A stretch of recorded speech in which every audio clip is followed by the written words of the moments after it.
Sports leader. 95.7 FM and AM 950. The Fan. Rochester. An Odyssey sports station. It's time to start the show and talk about the sports we saw. Inside jokes and takes from Danger and Battaglia. Bills and the Sabres and the Amherst. Who gave a microphone to these jerks? Welcome to the sports bar, that's where you are. Welcome to the sports bar, that's where you are. Welcome to the sports bar, that's where you are. With Danger and Battaglia. Very good Monday afternoon to you. Welcome into the Sports Bar with Danger and Battaglia, and thanks for listening along at 95.7 FM, AM 950, The Fan Rochester, in the free-to-download iHeartRadio, TuneIn, and, of course, Odyssey app, our home online, and YouTube, our YouTube channel at The Fan Rochester. You can like and subscribe while you're there. I'm Danger, and that's Battaglia. Do we talk over the weekend? Yes, I think we do every once in a while, particularly when, like, my fantasy player starts going off on Sunday. They just like, why are you texting me? I get a text out of nowhere. And by the way, if you're watching on the YouTube stream today and on Twitch at The Fan Rochester as well, obviously Gino and I got the memo. We both wore our Nighthawks gear today. Not the same one, though, no. Thankfully. God, we come in here looking like we're wearing our uniform, but we're both wearing, representing our Nighthawks today in the sports bar. I'm driving around yesterday, and, you know, we're in home improvement project hell at my house. I mean, every weekend is devoted to forward progress and making sure that our backyard at some point is complete so we can actually enjoy it in the near future. And so I'm running around all over the place on Sunday morning, and I get a text from Gino that just said, finally. And I'm like, okay, fine, what? Okay, I know there's a game going on right now. It's in London. I'm not watching right now. I'm not watching the Jags. I'm peeking at the score. I'm seeing that they're getting blown out. So what is this finally?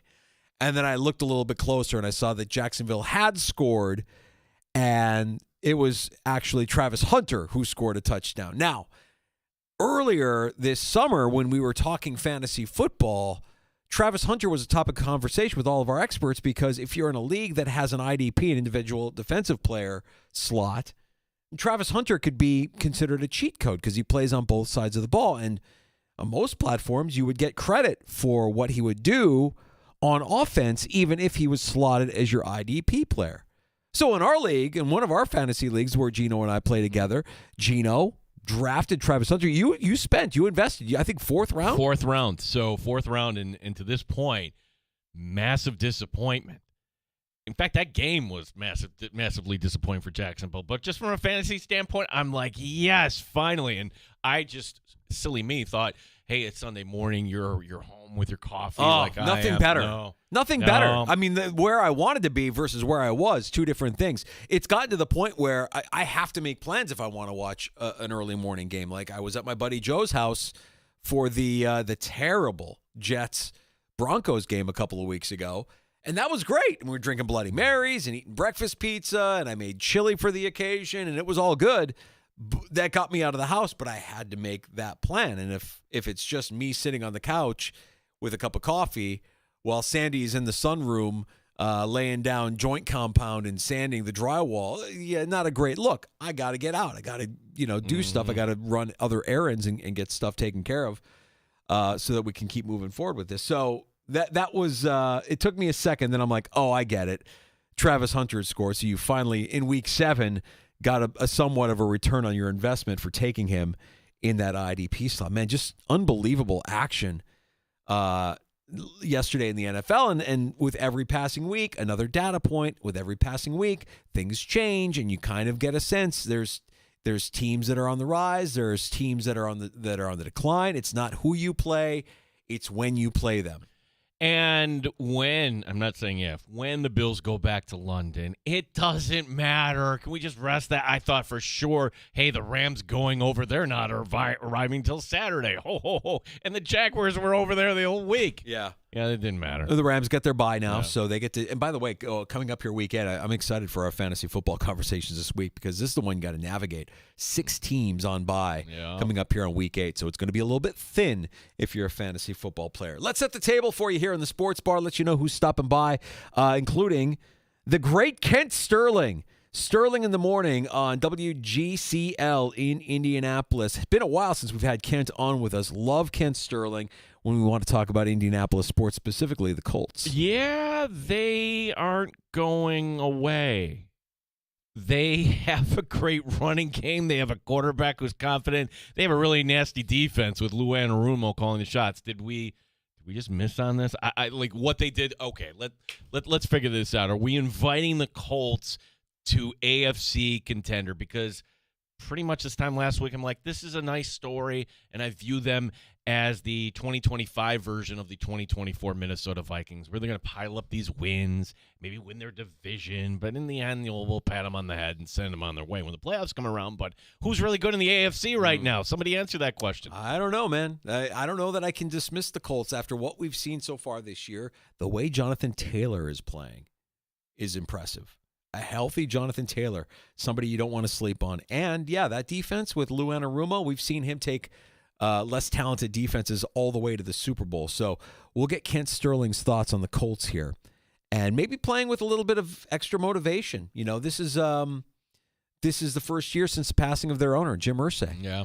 And I'm curious. You know, we were kind of like critical of the idea that the owner of the team is on the sideline wearing a headset. I'm talking about Irsay's daughter, Carly Irsay Gordon, who wears the headset and works during the game. She's not calling plays. She's not getting involved, but she's following along. She's working. She's doing what she's doing with the headset. It seems to be working. It doesn't seem to be a deterrent or detractor from what they're doing. Their success is real. So we'll get to Kent Sterling later this afternoon, right around 4:25. Yeah. Do you realize, like, right now they have the biggest spread next week? They're 14.5-point favorites over Tennessee. I know. Wow. I know. You know why I know? I'm already doing my research for Week 8, Gino. Week 8. Tomorrow we'll give the Week 8 pick for your survive. Yeah. Right. Don't worry. No, we weren't sweating. I mean, the Bears should have won that game by at least 30 points, but we won. So yesterday I'm out with Billy Kidd at the Tap Room, Bill Gray's Webster, and group of Bear fans, and they're right next to us. Love hearing that. They're all like you. They're like, oh, great, another field goal. Like just not fully bought in that they were going to just fully close the door on the Saints, and you had that one the whole way. Could be a playoff team. Could be. Little inconsistent play out of Caleb Williams. He regressed a little bit yesterday. The way they ran the football, though, and the way the defense played, I mean, that's reminiscent of Bears championship teams. That's what every Chicago fan loves. You just want to see more out of the quarterback. So they got a tough task. They're a 4-win team going to Baltimore, a 1-win team, and they are 6.5-point underdogs going into Baltimore. Baltimore, who's getting healthy coming off of their bye. So that's one of the many games we'll be dissecting as we look to Week 8 in Survivor Football. We'll give that pick tomorrow. Lots of tasty and tantalizing options for us to choose. By the way, we'll get back to the NFL, but there's a Game 7 tonight in the ALCS. So the Jays do what they do, and that is pound the ball, but it was not one, not two, 3 consecutive innings of turning double plays. Wow, can you actually count on that? Well, it got them through, and the Jays bullpen did their job. Toronto forcing a Game 7 tonight. This is going to be a lot of fun. If I had the time, I would go up. But let's go north of the border. Show Ali is the host of the pregame show, 590 The Fan in Toronto. So, look, no better time to talk Jays baseball. And, yes, we can get on the bandwagon because of Ernie Clement. The guy just does not miss 2 more extra base hits last night. He's great. And the sad thing for the Jays is if they win, their punishment is they have to lose to the Dodgers. I want to say it was Jeff Passan who put out a piece talking about the Dodgers making it to the World Series being a strong case as to why Major League Baseball needs a salary cap. Like, I think you and I agree. There's not going to be a salary cap. Even if there should be a salary cap, it feels like it's the one thing that players will fight back against forever. Well, the problem is you don't have solidarity amongst the owners. You mean to tell me, like, all of a sudden, like, you're going to force the owner of the Pirates and force the owner of the Orioles to spend money? You mean to tell me that you're going to have to share more money? And granted, the Dodgers, they blow right past it, as do the Mets and some other teams, the payroll tax. It's wonky. there's no salary cap, but you do get penalized, as the Dodgers do. But then there's no salary cap incentive for these teams like the Pirates and others. So to me, yes, the time has come. Now, am I willing to sacrifice a whole season of baseball to watch that happen? Probably not. So I don't know where we go. I am. Yeah? I would take it. I would say give me, if it means we're missing a season of baseball, for me to know that year in and year out, we're going to get more parity, more like what we have in the NFL, where it changes week in and week out because the margin for error becomes even thinner. I would do it. I would absolutely do it. To see teams other than the big spenders in the postseason consistently. You might still see them because they know how to manage their cap a little bit better. It would be fun. I think it would be fun to see a team like Pittsburgh in the postseason again, but we'll see. I don't think it's going to happen. I'm not holding my breath saying that that's something that's going to happen. And I don't think there's anybody that's saying, oh, if the players strike, is it worth sitting out for a year and losing all that revenue for a year? I don't think there's an owner signing up for any of that. We got another year on this, so table that. But for now, hey, if you're a Jay fan and you get to your first World Series since Chuck's notes, 1993. Wow, that's impressive. It's a throwback. Yeah, Joe Carter. Yeah, nice. gets the Phils. Yeah, we'll get to Show Ali here coming up in about 15, 20 minutes or so from The Fan in Toronto. You can join us this afternoon on the Good Smoke Barbecue and Pub Wingman line, 866-4FAN, 866-4326 in the 585. Award-winning barbecue from Good Smoke Barbecue and Pub, 135 West Commercial Street, East Rochester, goodsmokebbq.com. So the Bills are going to face a quarterback who, since the 2022 season ended, has just one win. That's because he's a backup. Bryce Young, high ankle sprain. The media Goombas reporting that Young is going to be out in this week and beyond. Canales saying not so fast. Correct. Yeah. So Canales came out and called it day-to-day, but whatever the case, I'm going to lean on the side of the media Goombas here for now. Yeah, I think we'll monitor practice reports. I mean, I don't really know that it matters one way or the other. When you look around the NFL and you see some of the outcomes of yesterday's game, and it's another data point that we like to add as we're trying to evaluate who's good and who's not, Bills have to destroy Carolina. Okay, you got to win. This has to be with Kansas City on the rise. You're not looking past Carolina, but to see Kansas City do what they did to the Raiders and to know that Kansas City is going to host Washington a week from tonight, Washington without Jaden Daniels most likely, yeah, you need a little momentum here. You need a little mojo.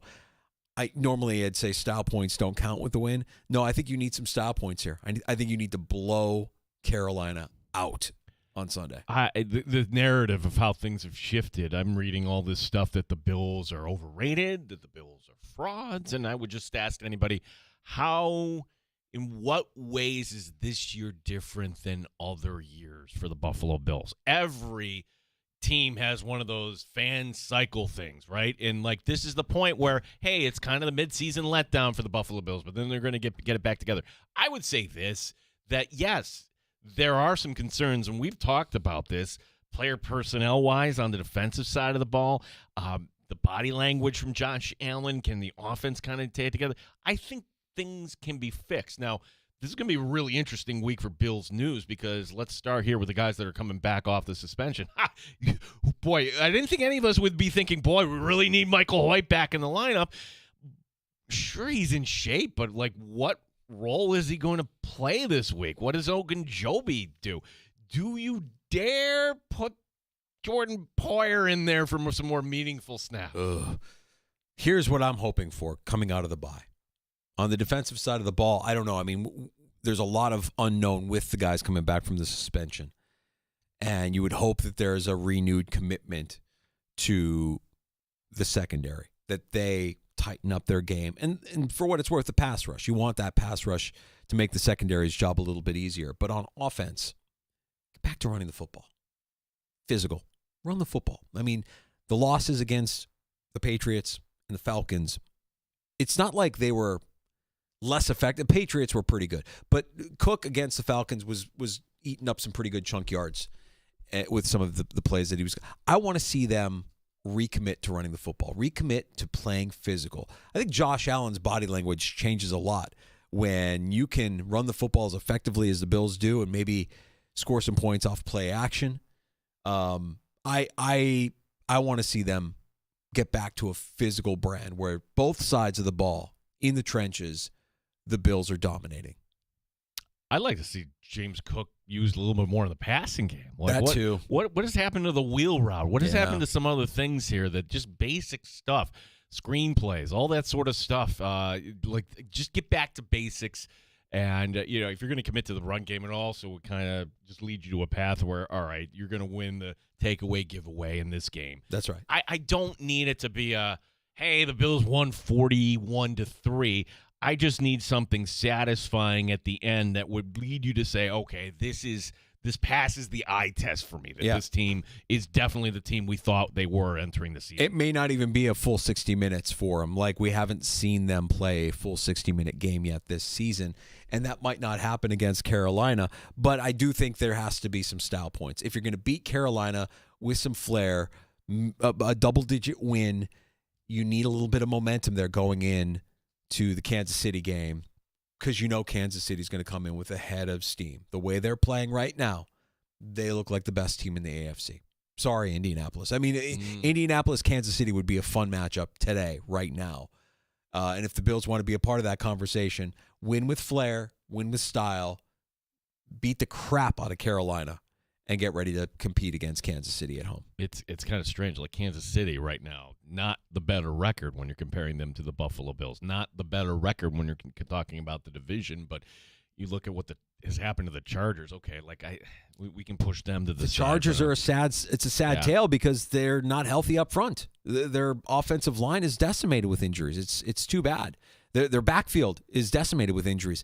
Justin Herbert puts up great stats, but he's not winning consistently. And plus, you're not winning anything when you go out there looking like the Savannah Bananas, okay? Those uniforms, for as great as the powder blues are, the all yellows, fire them into the sun. Who thought that was a good idea? And when you play like that, look good, play good, look bad, play like that. Yeah, there's something to that. Denver sits atop.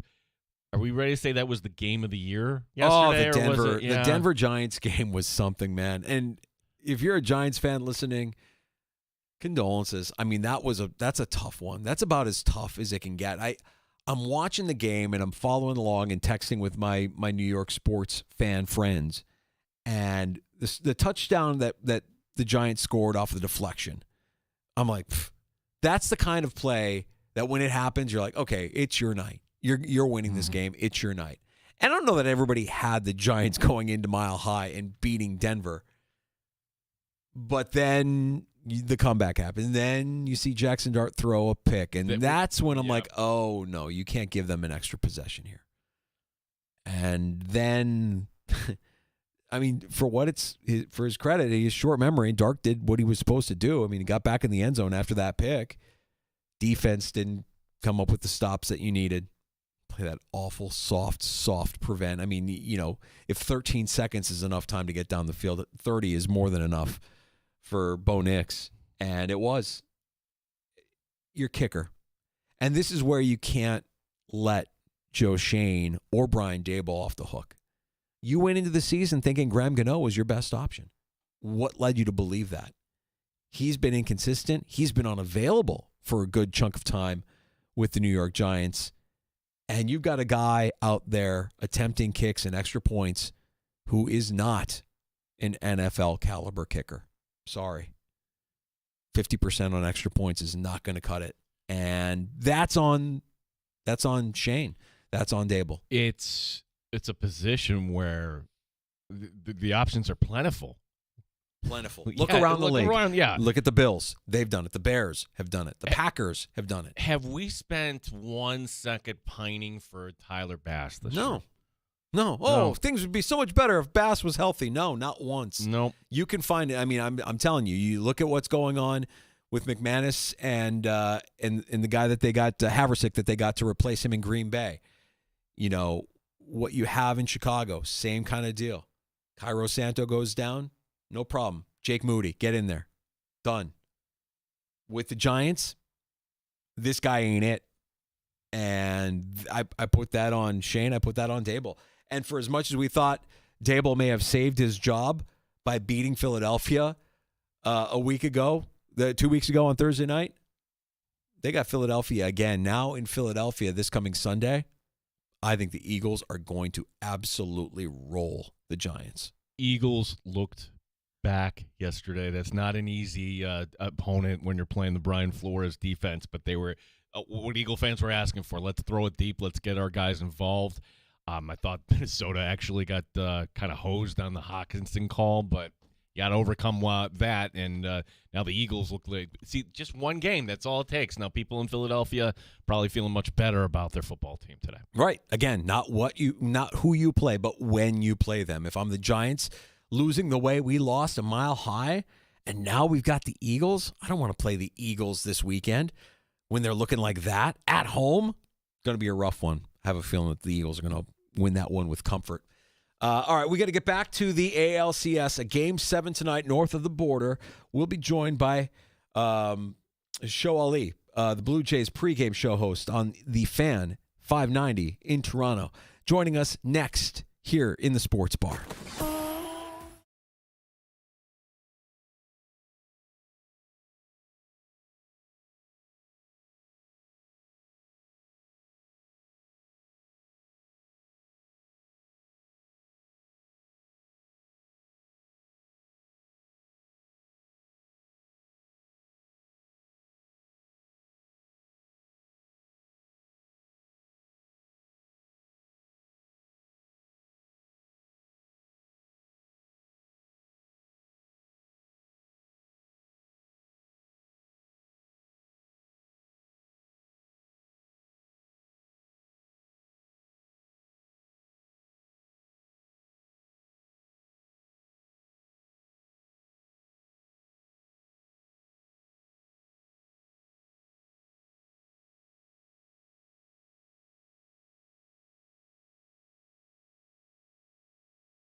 Quarterback this Sunday, Bryce Young has a high ankle sprain. The Bills at Carolina, 1 o'clock this Sunday. 2 games on Monday Night Football tonight, 7 o'clock for the Buccaneers and Lions, 10 o'clock for the Texans and Seahawks. You've got a Game 7 tonight, Seattle in Toronto.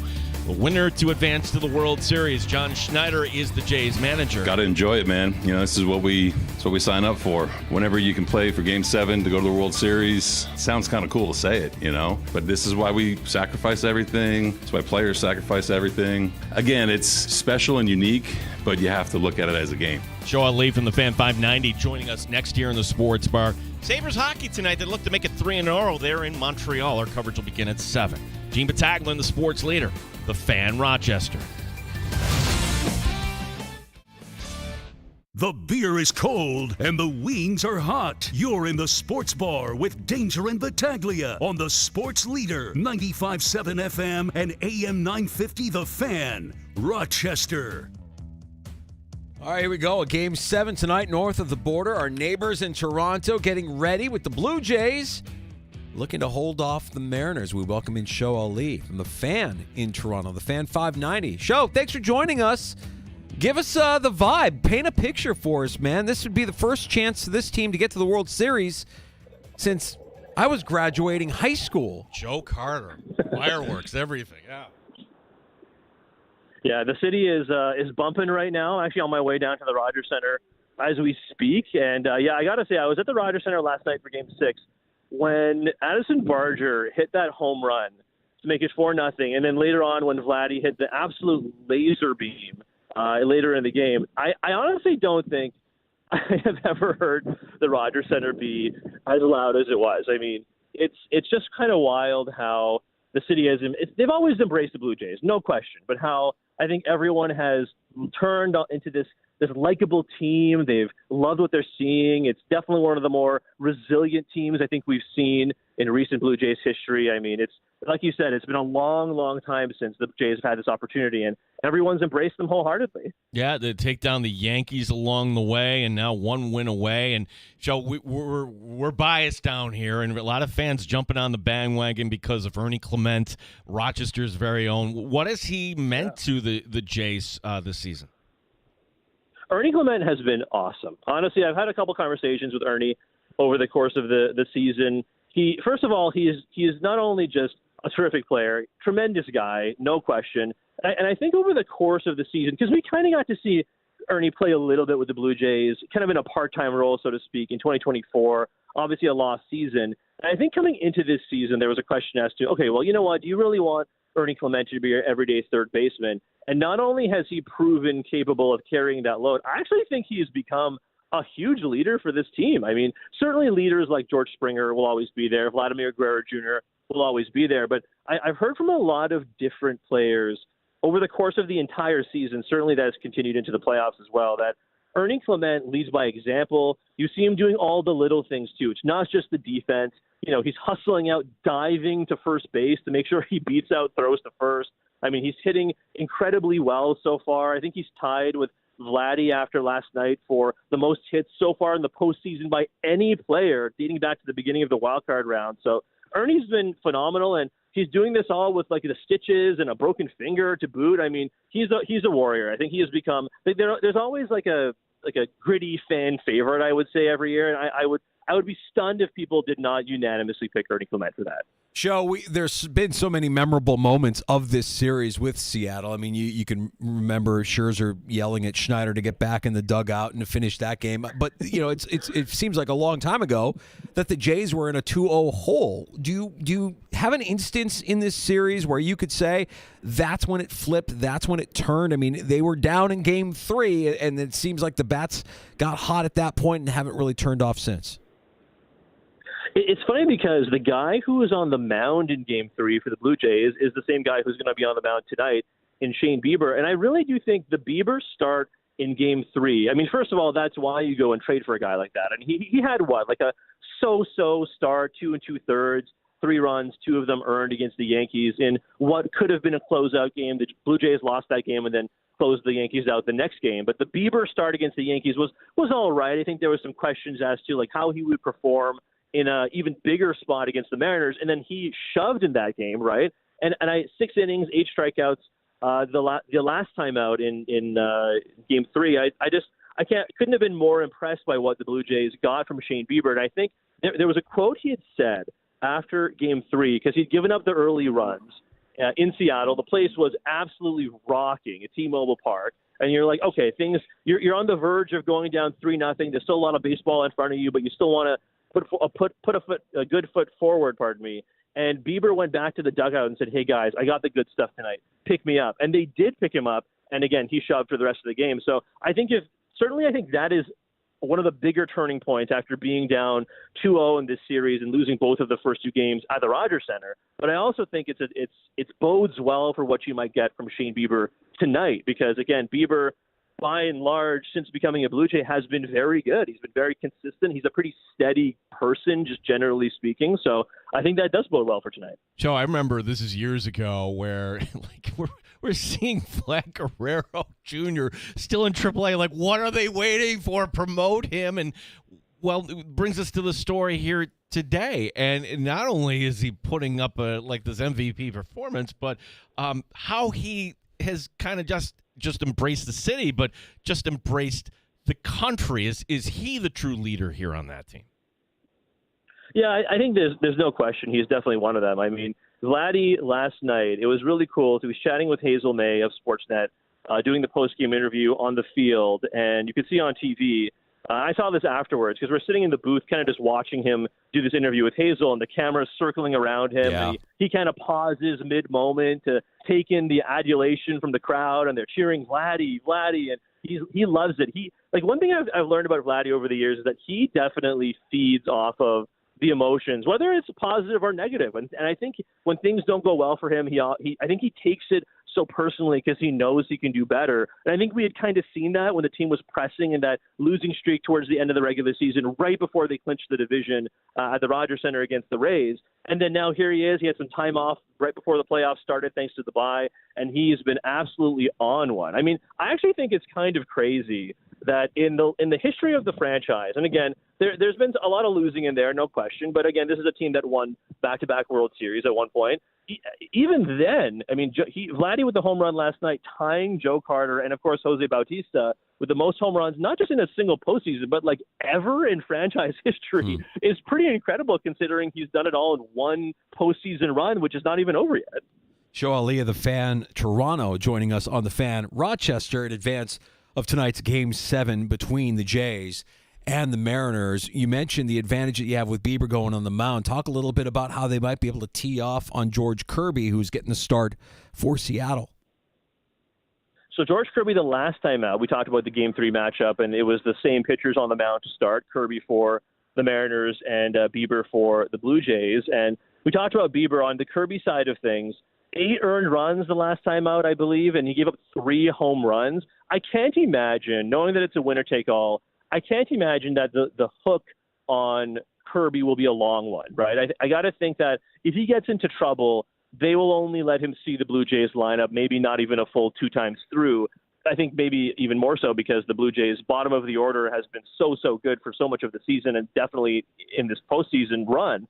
But Kirby, I got to think the hook on him will be a quick one because, again, he's definitely very good. He strikes out a lot of guys. He has some nasty stuff. But at the same time, you know, if you're the Mariners and you have Brian Wu available, who has not pitched a ton, obviously, because of injury, but he did pitch in Game 5 the other day, I got to think Brian Wu will be available, even if it's not for a particularly extended outing, maybe just even a couple of innings, maybe even just 3 outs, frankly. But Brian Wu, I got to imagine, is available. Luis Castillo, I got to imagine, is available. I think Dan Wilson, who has, to his credit, been pretty judicious with his use of the bullpen, I got to think he will be, at the first sign of trouble, he will pull Kirby from this game. So I got to think you'll probably see a million pitching changes tonight later on in this game. Yeah, that was going to be my next question because both teams, I mean, the World Series doesn't start till Friday, so at least you will get some rest there. Who would you say has the deeper, I can't even say bullpen, pitching staff overall? And part 2 of the question, I thought the game of the year in this postseason was that Seattle 15-inning win over Detroit. If it does go to extra innings, any cause for concern that Seattle has been there, done that already here in this postseason? I do think if the game goes to extras, the Jays will be all right, only because they have not, and we'll have to see how the game goes tonight, of course, but if Beaver manages to go, even 5 innings, even if he doesn't get an out in the 6th inning, I still think the Blue Jays will be well suited because they do have guys like Chris Bassett and Eric Lauer in the pen who have not thrown a whole ton these playoffs. I mean, Bassett has only thrown once in the Mariners series, and I think he went 1 2/3. So I think he will certainly be available if you needed length for any reason, especially if it's extra innings, where there's no ghost runner as well here in the playoffs. So you don't really have that to contend with necessarily. Lauer, same goes for him, a guy who is kind of ping-pong back and forth in that swingman role from the rotation to the bullpen and back and forth a couple times, really. So I think you have those 2 options, but no question, like the Mariners bullpen, the Mariners rotation, and especially in a winner-take-all Game 7 with Game 1 of the World Series not until Friday, you can throw basically anyone you want. Like I got to imagine the only 2 pitchers for either team who are not available tonight, I got to imagine, will be Trey Savage and Logan Gilbert, just because they pitched yesterday, right? And even then, if the game were to go to 15 innings, you're probably asking Logan Gilbert and Trey Savage to get you some outs anyways, right? So I do think you're right in that Seattle has been there, done that, and probably does have a deeper bullpen, but because of the presence of guys like Bassett and Lauer, I think they'll be okay for the Jays. And Show, the good news is the winner of this series gets punished by the LA Dodgers. So how do the Jays stack up against the Dodgers if that's your potential World Series? Yeah, no question it would be difficult, right? Because the Dodgers have, a litany of multiple Hall of Famers up and down the lineup. And if you do somehow manage to get past Shohei Ohtani, who arguably had the greatest postseason playoff baseball game I've ever seen in my entire life, maybe ever, frankly, in the history of a sport that's well over 100 years old. I think once you get past Ohtani, you're still dealing with Mookie Betts and Freddie Freeman and Will Smith and all these other very, very talented players. So no question it's difficult on the pitching side. You got, Blake Snell and Yoshinobu Yamamoto, obviously Ohtani himself. You have Tyler Glasnow. They can deploy the Emmett Sheehans, and even Clayton Kershaw is out there. He can be deployed out of the bullpen and maybe even start in a longer series. But yeah, I think while it will be tough, I do think the Dodgers' weakness this entire year really has been their bullpen, and they've managed to skate by in the playoffs because they've simply had Blake Snell and Yoshinobu Yamamoto pitch like 7 to 9 innings at a time, essentially, which obviously helps in a lot of cases. But I do think the Dodgers can be had, and the Blue Jays only faced them the one time this year. Obviously, they lost that series. They won the last game in an extremely dramatic fashion with the Jeff Hoffman getting pulled after walking a million guys, and then Mason Fluharty, a rookie of all people, coming in and striking out Shohei Ohtani to help end that inning. But yeah, while I do think the Dodgers will be favored against either the Blue Jays or Mariners, I don't think they're going to sweep their way to another World Series title. Yeah, I remember 2 years ago, and this was the off season. It's a Friday afternoon, and we're doing our show, and we're tracking this flight that is supposedly going from California to Toronto. Shohei, as it turned out, was not on that flight. There was some erroneous reporting, but regardless, we knew the Jays were in the mix. How big a storyline does that ever get brought up? I'm just wondering this alternate universe where Shohei Ohtani decides to be a Toronto Blue Jay. Yeah, you know what? People talk about that all the time here still. You would think after a couple of years they kind of move on from it. I will say it probably wasn't helped. And I think this is an added storyline, no question, if the Blue Jays do advance. But what probably wasn't helped by the fact that Roki Sasaki, the chase for him and this international signing pool money bonus, all the discussions around whether or not they were going to sign Sasaki as he was posted from Japan. And then he also chose the Dodgers after it looking like it was on the 1 yard line for the Blue Jays.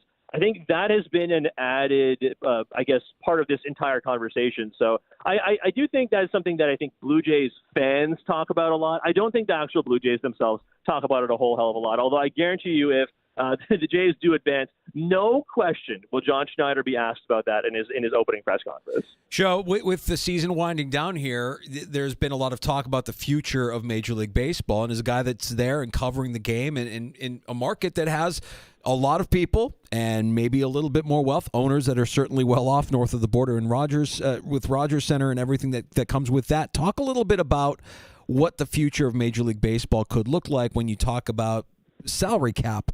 Is that even something that's worth discussing, or is that something that is never going to happen? I'm hearing both sides of the story on that, and while a stoppage would stink, does it make the game more competitive and prevent a team like the Dodgers from being in the World Series year in, year out?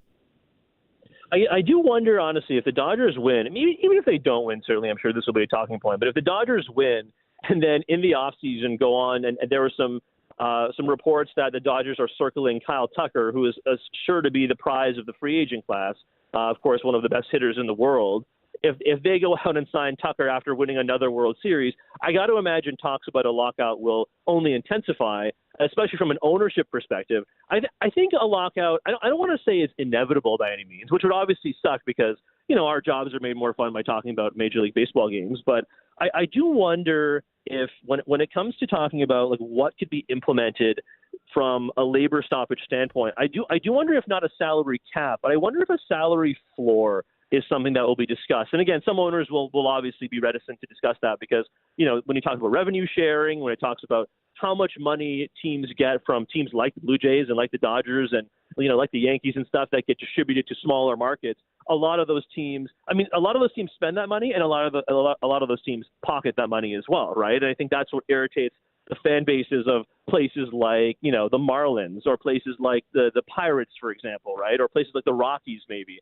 So I am curious if a salary floor is going to be a big sticking point in labor negotiations. Because I also have to think if the owners try to institute a salary cap, the players are just going to say no, and that's a non-starter, right? So if that is the case, then I do worry about a lockout, but I think there are going to be a lot more issues than only a salary cap, if that makes sense. So if the Jays win tonight, one guy that I feel bad for, Bo Bichette, he hasn't been healthy here. Any chance we could see him activated for the World Series? I think there's a chance. Yeah, for sure. I think there's a really good chance. He started doing running. We've seen him run the bases, and he didn't have a setback, certainly, when they were announcing the ALCS roster last week, but he definitely wasn't 100% ready, which is why even when Anthony Santander was taken off the roster, I don't think there was even a question as to whether or not Bo would be able to come back. I think the answer to that question was an emphatic no. But with Game 1 of the World Series not happening until Friday, if the Blue Jays were to advance, I think Bo would be activated for the roster. I really do, just because he seems to be a lot closer. Now, would he be 100%? Like, no chance, right? He sprained his PCL. That's probably not something that heals until the new year at this point fully. But, yeah, I think if George Springer is playing after taking a 97-mile-an-hour fastball off the knee, I think after about a month off, roughly a month, maybe a little bit more, by the time we get to Game 1 on Friday, if the Blue Jays were to advance, I think there's a very, very good chance Bo would see the active roster. How impactful is that? Because for so much of this year show, it felt like he was the straw that stirred the Blue Jays drink. And when they were kind of sliding a little bit there at the end, I think that was a lot of fans were kind of pointing at the absence of Bichette as to why they were doing what they're doing. But here they are, one win away from making it to the World Series, even without their star in the postseason. No, of course it would mean Bo is healthy, but if Bo is healthy and he's even like 75% of what he was during the regular season, and of course there'll be questions as to how you construct the batting order. If he's DHing and he's not playing at shortstop, Andres Jimenez has played a very good defensive shortstop because he's a platinum glover. So I think you like the flexibility that's given you. But of course, if Bo is batting cleanup, simply from an offensive standpoint, it gives Vladdy so much better protection. And again, we were talking about this even going into last night's game that, what's the incentive for Seattle tonight to ever pitch to Vladdy? If you think you can get Alejandro Kirk in the cleanup spot or Dalton Varsho batting fifth, if you think you can dispatch those guys relatively easy if you're Dan Wilson and the Mariners pitching staff, then there's no real incentive to ever pitch to Vladdy, right? You just if the bases are empty, you pitch to him and throw him junk, or if the bases have literally even one runner on, you walk Vladdy and take your chances with Kirk or Varsho, who have been, at best, I think, okay these last couple of games. So, yeah, I think if Bo is back there instead of Kirk, and you're now having Kirk and Varsho bat 5 and 6, or you have some other configuration combination of batters, I think you'd feel very, very good about Bo. Now, again, it means you have a bit of a crunch with how you use George Springer, especially now that he took the ball off the knee, in terms of how you use the DH spot. So that would make it a little more complicated, but I'm sure the Blue Jays would welcome that problem if it meant Bo could bat cleanup behind Vladimir Guerrero Jr. Show for folks who love the Jays or they just want to kind of listen online here, what time do you start here today? Tell our audience where they can find you.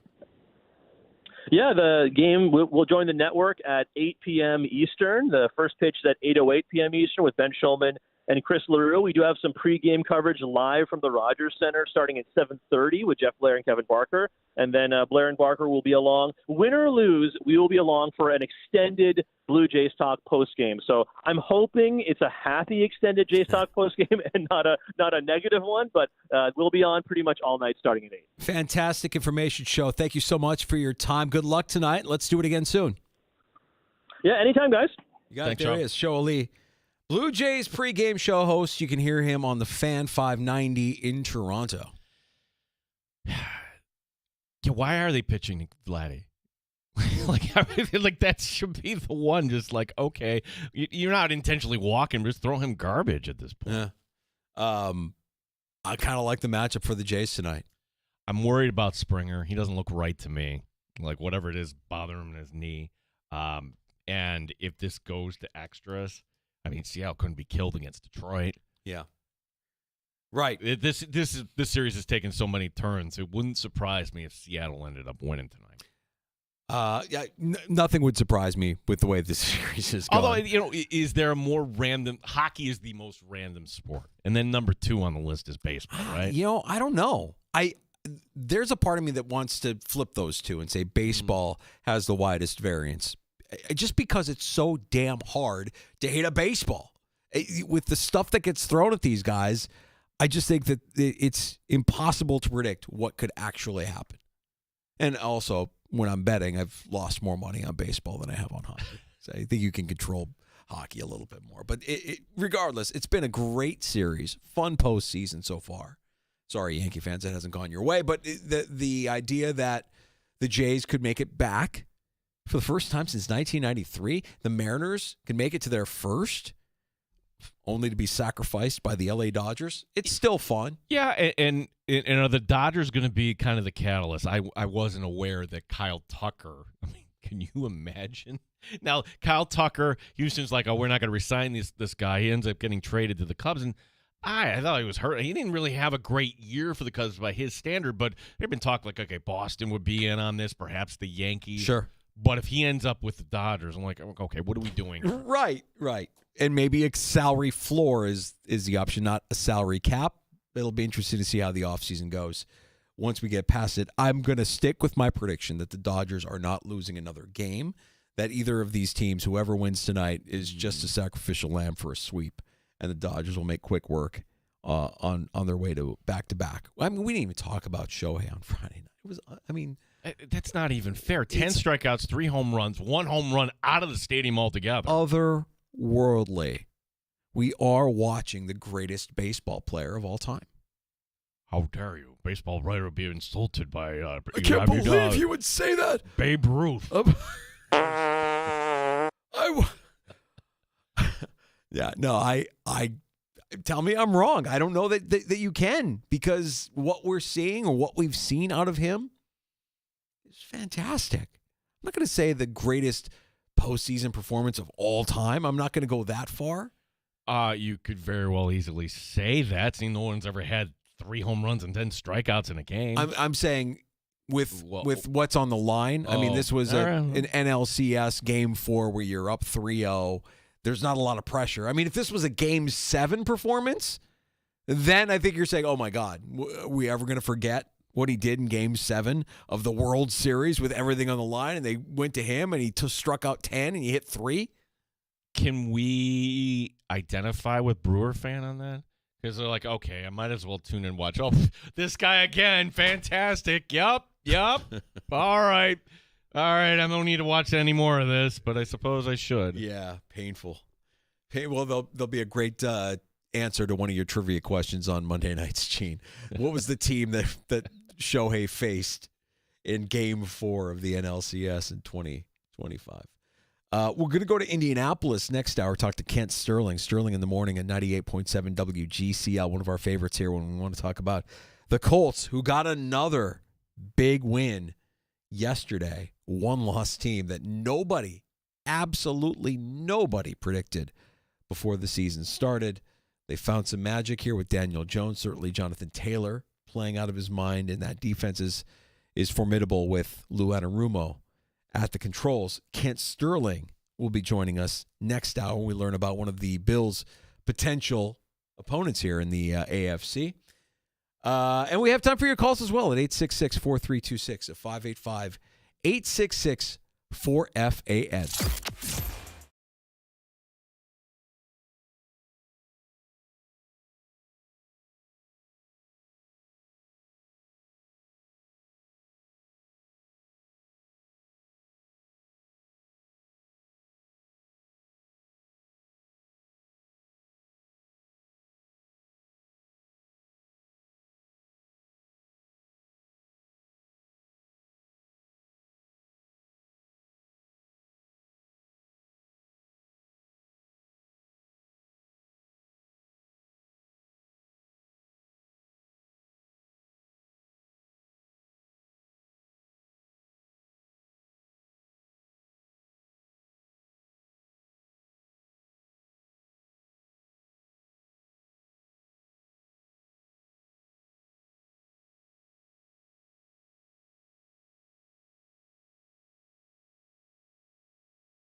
HD2 Rochester. And streaming online and in the Odyssey app at The Fan Rochester. The sports leader, 95.7 FM and AM 950. The Fan Rochester. An Odyssey sports station. The Fan Rochester Sports Update. Buffalo Bills in Carolina this Sunday, and it's likely the Bills will face Andy Dalton at quarterback. Bryce Young dealing with a high ankle sprain. Head coach Dave Canales did not rule out, though, Young for this game. 2 games on Monday Night Football, 7 o'clock for Buccaneers and Lions, 10 o'clock tonight for the Texans and Seahawks. Everyone in Seattle going to be glued, though, to baseball. Game 7 tonight as the Mariners in Toronto, the winner to advance to the World Series. Shane Bieber is the starter for the Jays. It means everything. Very excited for the opportunity. I think a culmination of a lot of events and hard work to get to this point, and a lot of things had to line up, and it'll be no different than the other games of this series. It's an opportunity for every single one of us to go out there and do what we can to win. Sabres hockey tonight. They're in Montreal. Our coverage will begin at 7. Gene Battaglin, the sports leader, the Fan Rochester. It's time to start the show and talk about the sports we saw. Inside jokes and takes from Danger and Battaglia. Bills and the Sabres and the Amherst. Who gave a microphone to these jerks? Welcome to the sports bar, that's where you are. Welcome to the sports bar, that's where you are. Welcome to the sports bar, that's where you are. With Danger and Battaglia. We're back in the sports bar, and we thank you for joining us at 95.7 FM, AM 950, the Fan Rochester, and the Odyssey, iHeart Radio, or TuneIn apps, and also on our stream, YouTube, back up and rolling. You can watch the sports bar at the Fan Rochester, our channel there. We're also on X. That's Elon's Twitter, at the Fan Rochester, where Greg, one of our regulars, brings up a point. I just wanted, we got Game 7 tonight, and I've been joking that, congratulations, you win Game 7 of the ALCS, and you get to be punished by the LA Dodgers. Greg wanted to know, why do I have such a dislike of Shohei? I feel like he's getting away with all this controversy, and then I see his face during a commercial looking like he knows he's getting away with it. Arrogance. Well, that was the biggest scandal that just nope, nothing to see here. You go to jail. Great, done. Yep. And maybe he did get away with it, Greg. Maybe he did. I don't see it the same way as you do. I'm going to view it through the lens of we get to watch this guy play, and he might be the best to ever do it. But I will say that it would be consistent with the greats in all sports to have a dark side. They all have a dark side. Michael Jordan had a dark side. Kobe had a dark side. The greatest of the greats, Tiger, had a dark side, right? It wouldn't shock me that Shohei does have a dark side, that he's just got a team of people that mask it better than some of the other people that I mentioned have in the past. I think it's the cultural difference. There's such a barrier where it's not proper in Japan to do investigative journalism or whatever it would be to dig up everything. And stateside, it's a victimless crime, right? You took money and like nobody got hurt there, so it was all nice and clean, and somebody's in jail paying for this, and maybe it actually was. I'm trying to say that with a straight face. The interpreter who stole all that money. Yeah, right. Yeah, right. Well, Greg, I can't answer why you feel the way you feel about Shohei, but I can tell you, I get it. But I'm not choosing to view him that way. I'm trying to be in the moment like we were with Jordan, even though he had lots of controversy swirling around him, like we still are with Tiger, even though we know that Tiger's made some poor decisions in his life through the course of time. I think this is where it'll finally turn. Dodgers just gobbling up everything when they will. And I agree with you, Danger. I think whoever wins this, boom, it'll be 4, and people will be like, oh, that really wasn't entertaining. You took that away from me. And then you'll see the Dodgers go after whoever they want to. Kyle Tucker. I would suggest fortifying the bullpen if you really want to be the super team. The CBA in baseball, this time next year, that's going to be the topic. And last time this came up, what did they miss? A week of the regular season. They made up for it. It was just delayed spring training. I have the feeling, Danger, this is going to be much different this time. I agree. I think it will be as well. Well, we should mention, while we have a chance here, before we get to Sterling in the morning in Indianapolis, Friday, special live show we're going back. Yeah. Going back to Remedy.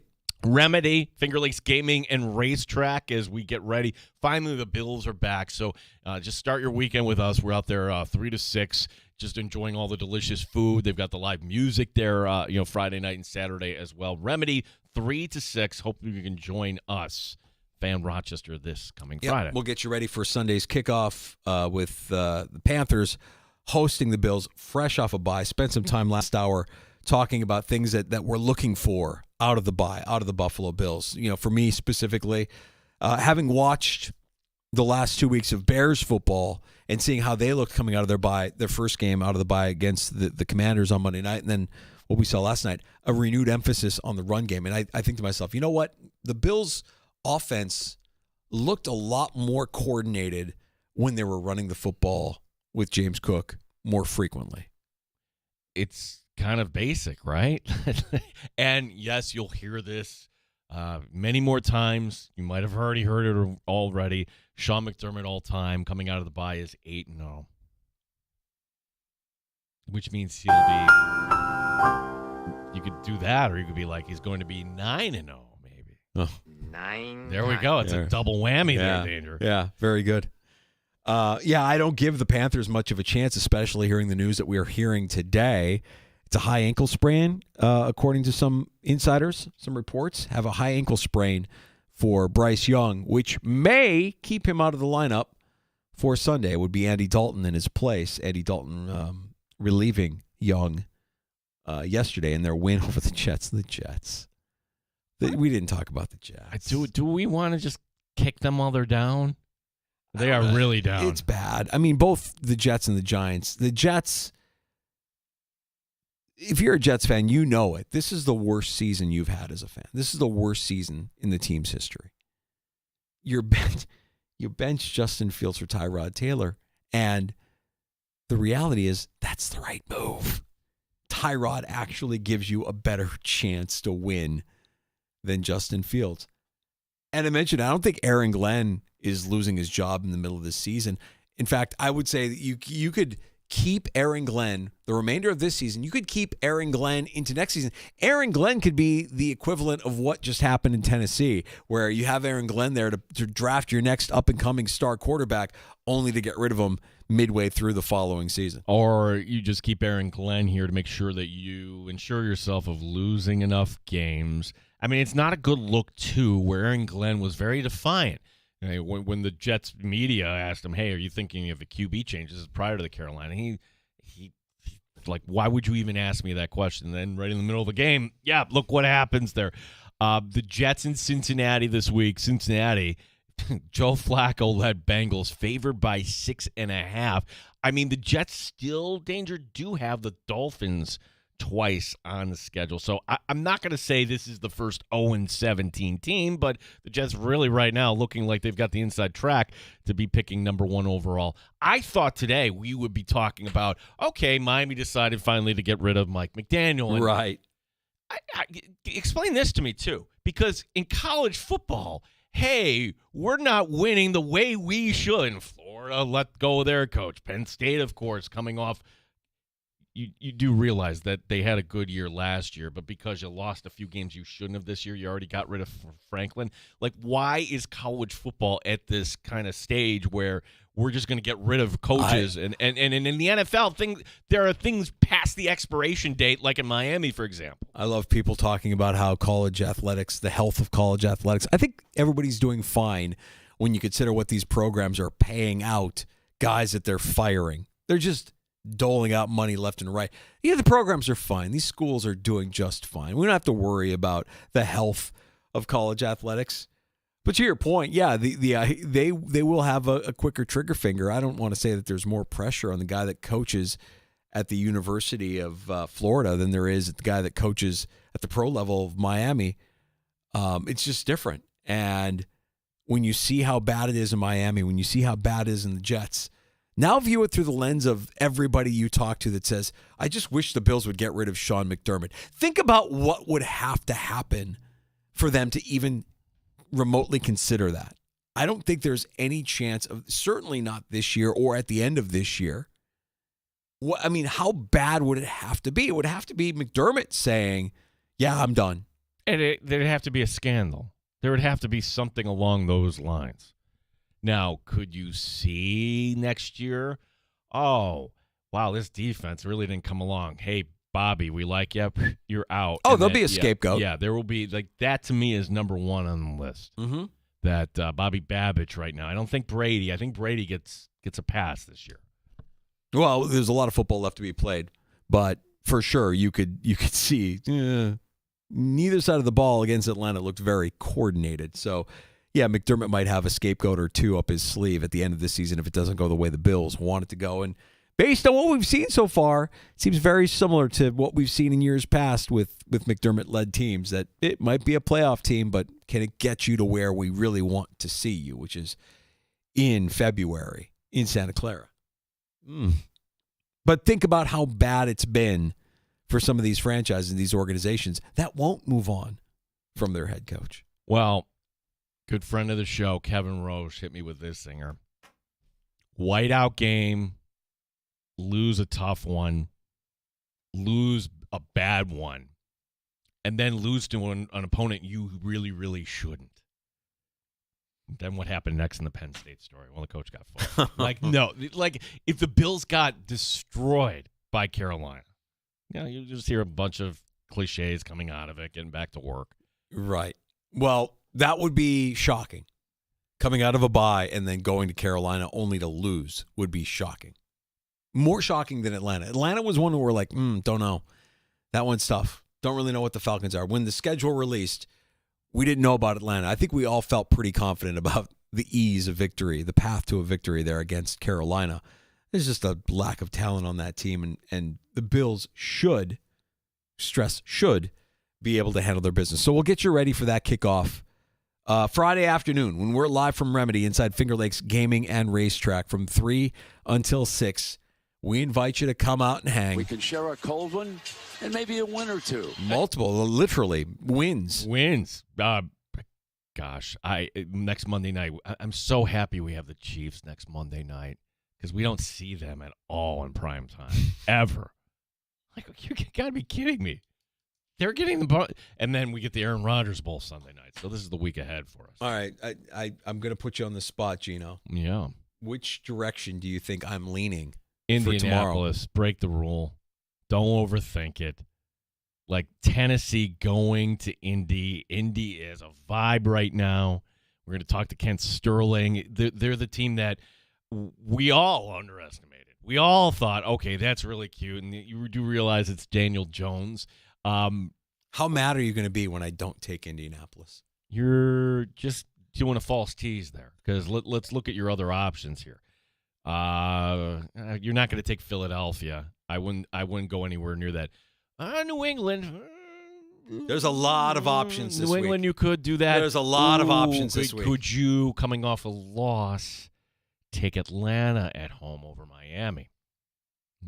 There's a lot of options, but only one will be my pick as we look to advance beyond Week 8 in our Survivor football pool. Tomorrow at this time. I like how you say we. I like tomorrow at this time. Danger has the bit because Arizona,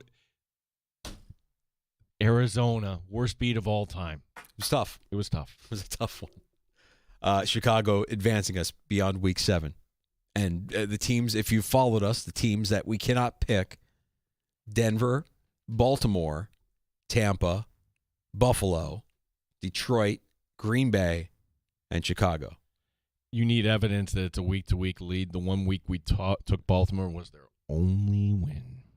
Yeah, right.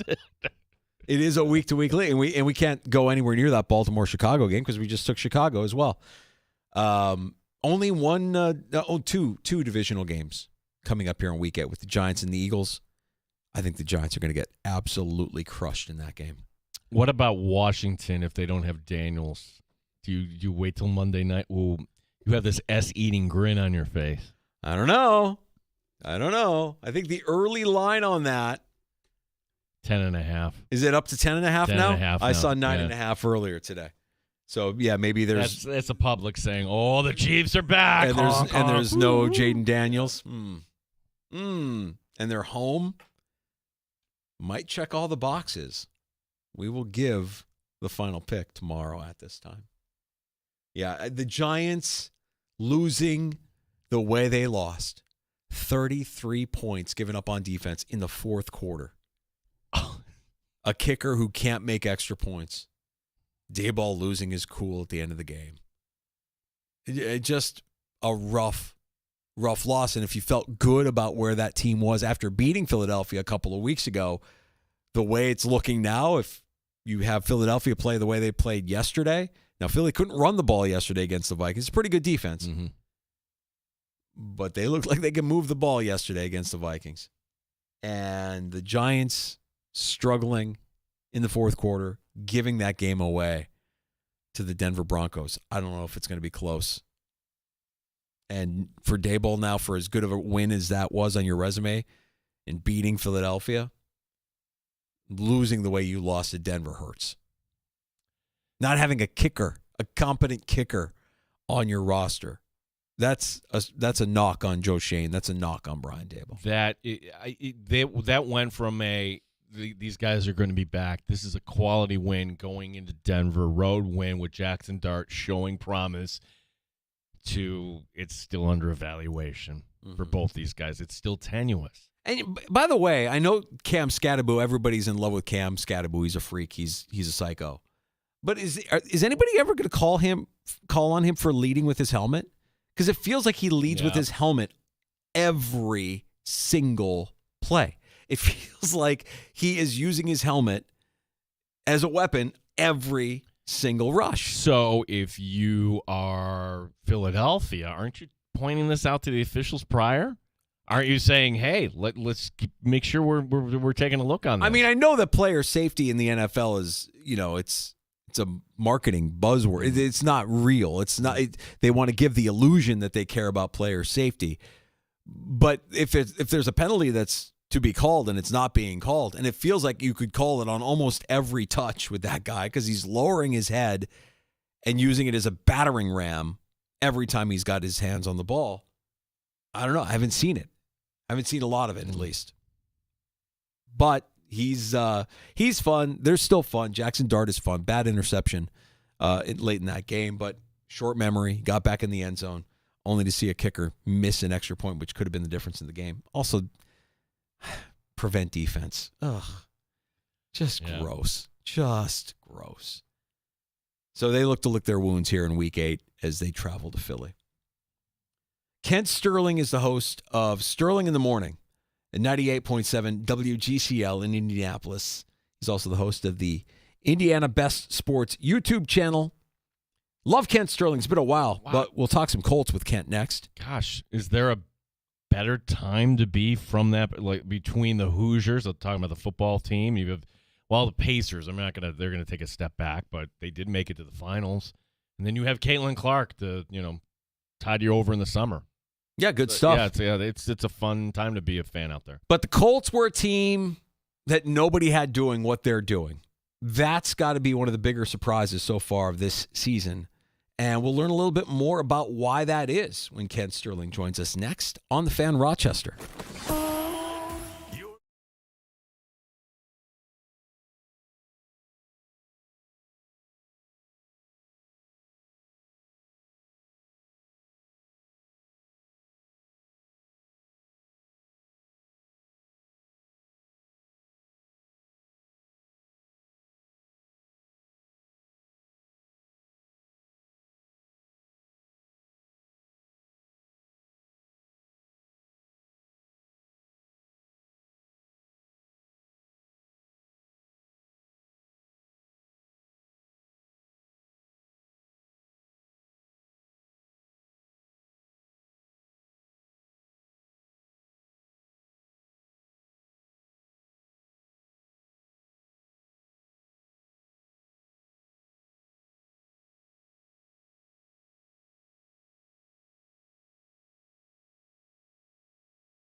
Two games on Monday Night Football, 7 o'clock for the Buccaneers and Lions, 10 o'clock for the Texans and Seahawks.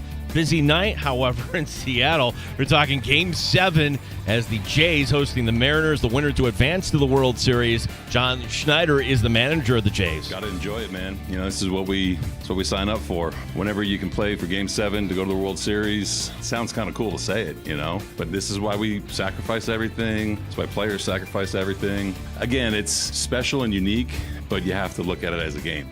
Sabres hockey tonight. They play in Montreal. Our coverage will begin at 7 o'clock. Gene Battaglin, the sports leader, the Fan Rochester.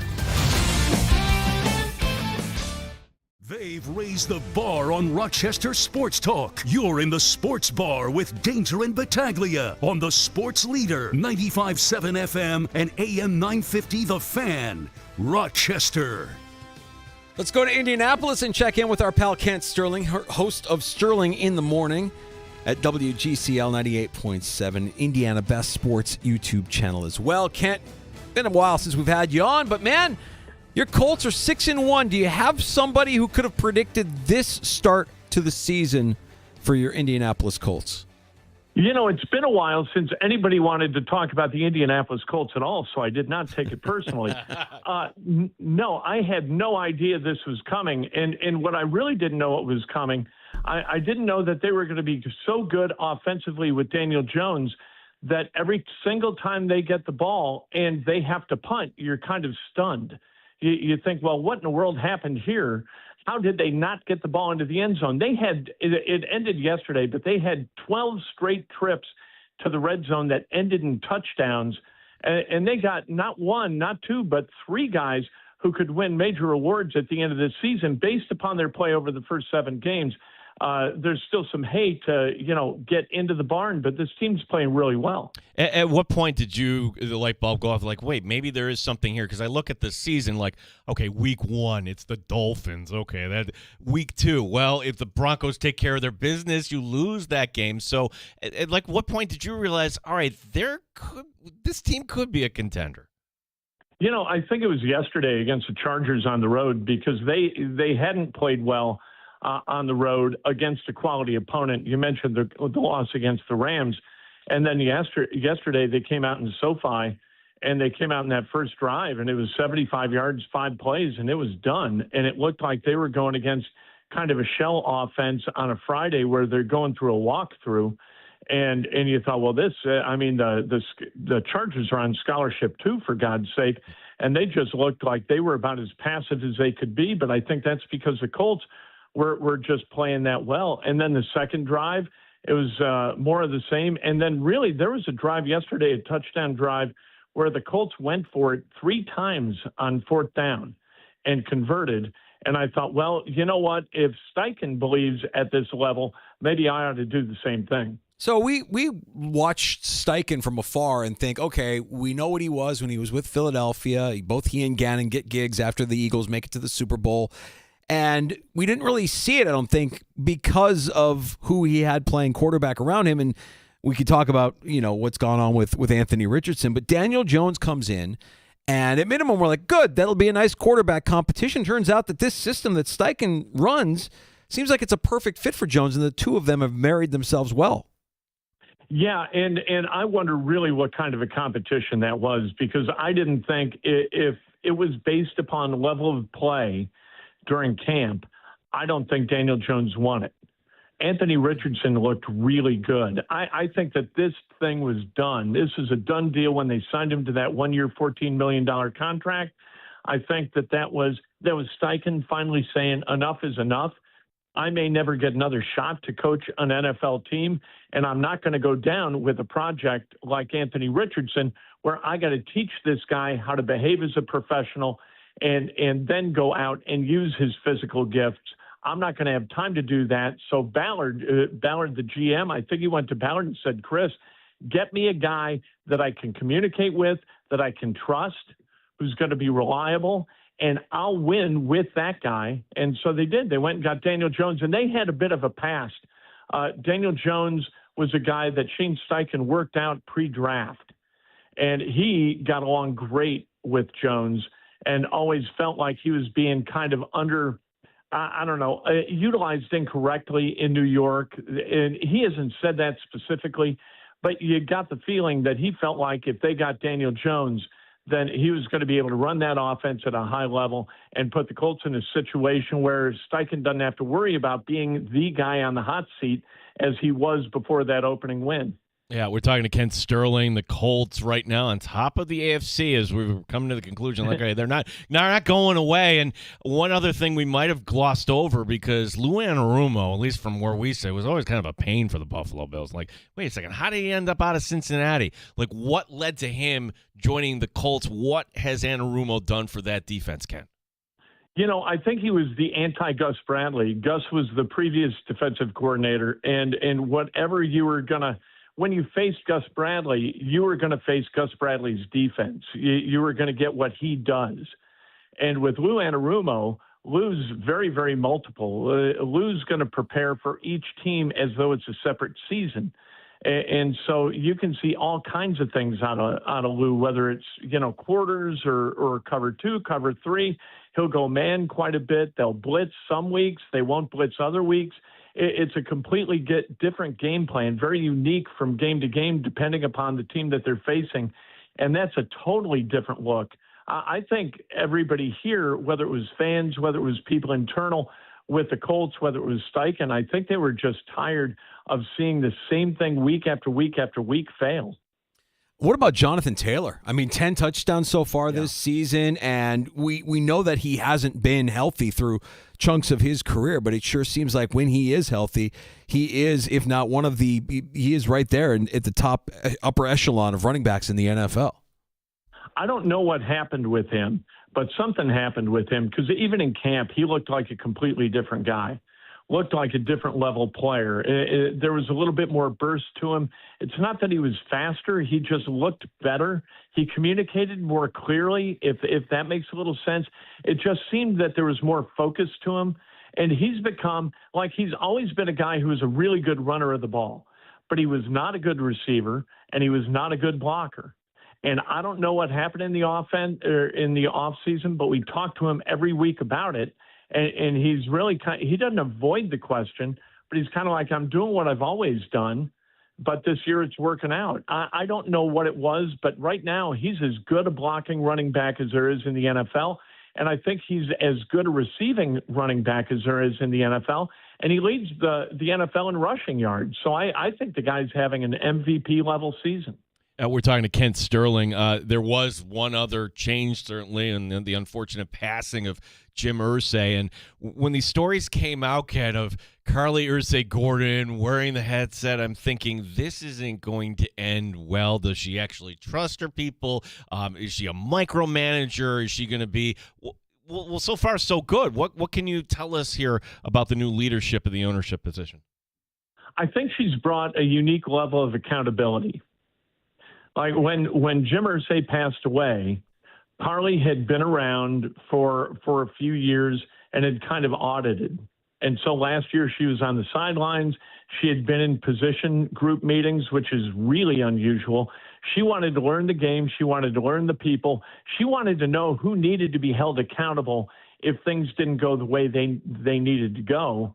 And she did. She fired some people straight out the gate when she took over and Jim passed. And I think having an owner in the building regularly has really brought that level of accountability to a higher level. Jim was not around much the last few years. The last 3 or 4 years, he wasn't in the building a lot. Carly's there almost every day. We see her car every day. The players see her car every day. Everybody sees her. She's around. She's present. She's holding people accountable. And I think she's really one of the reasons that this team has pivoted from mediocrity toward being really, really good. And I think how are they going to lose to the Titans? So let's just say they're going to be 7-1. There's a guy on your team that I'm going to be honest with you, Jim. I wanted him on my team. I saw him go in the first round of the NFL draft, and I'm like, oof, Tyler Warren's going to be a stud for whatever team gets him. And here he is leading the team in receiving yards as a rookie. Talk a little bit about the impact the rookie tight end from Penn State has had on the team.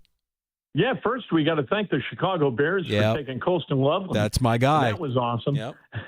He and really, I think he's going to wind up being a good tight end. But right out of the package, I don't think that there was any question that there was.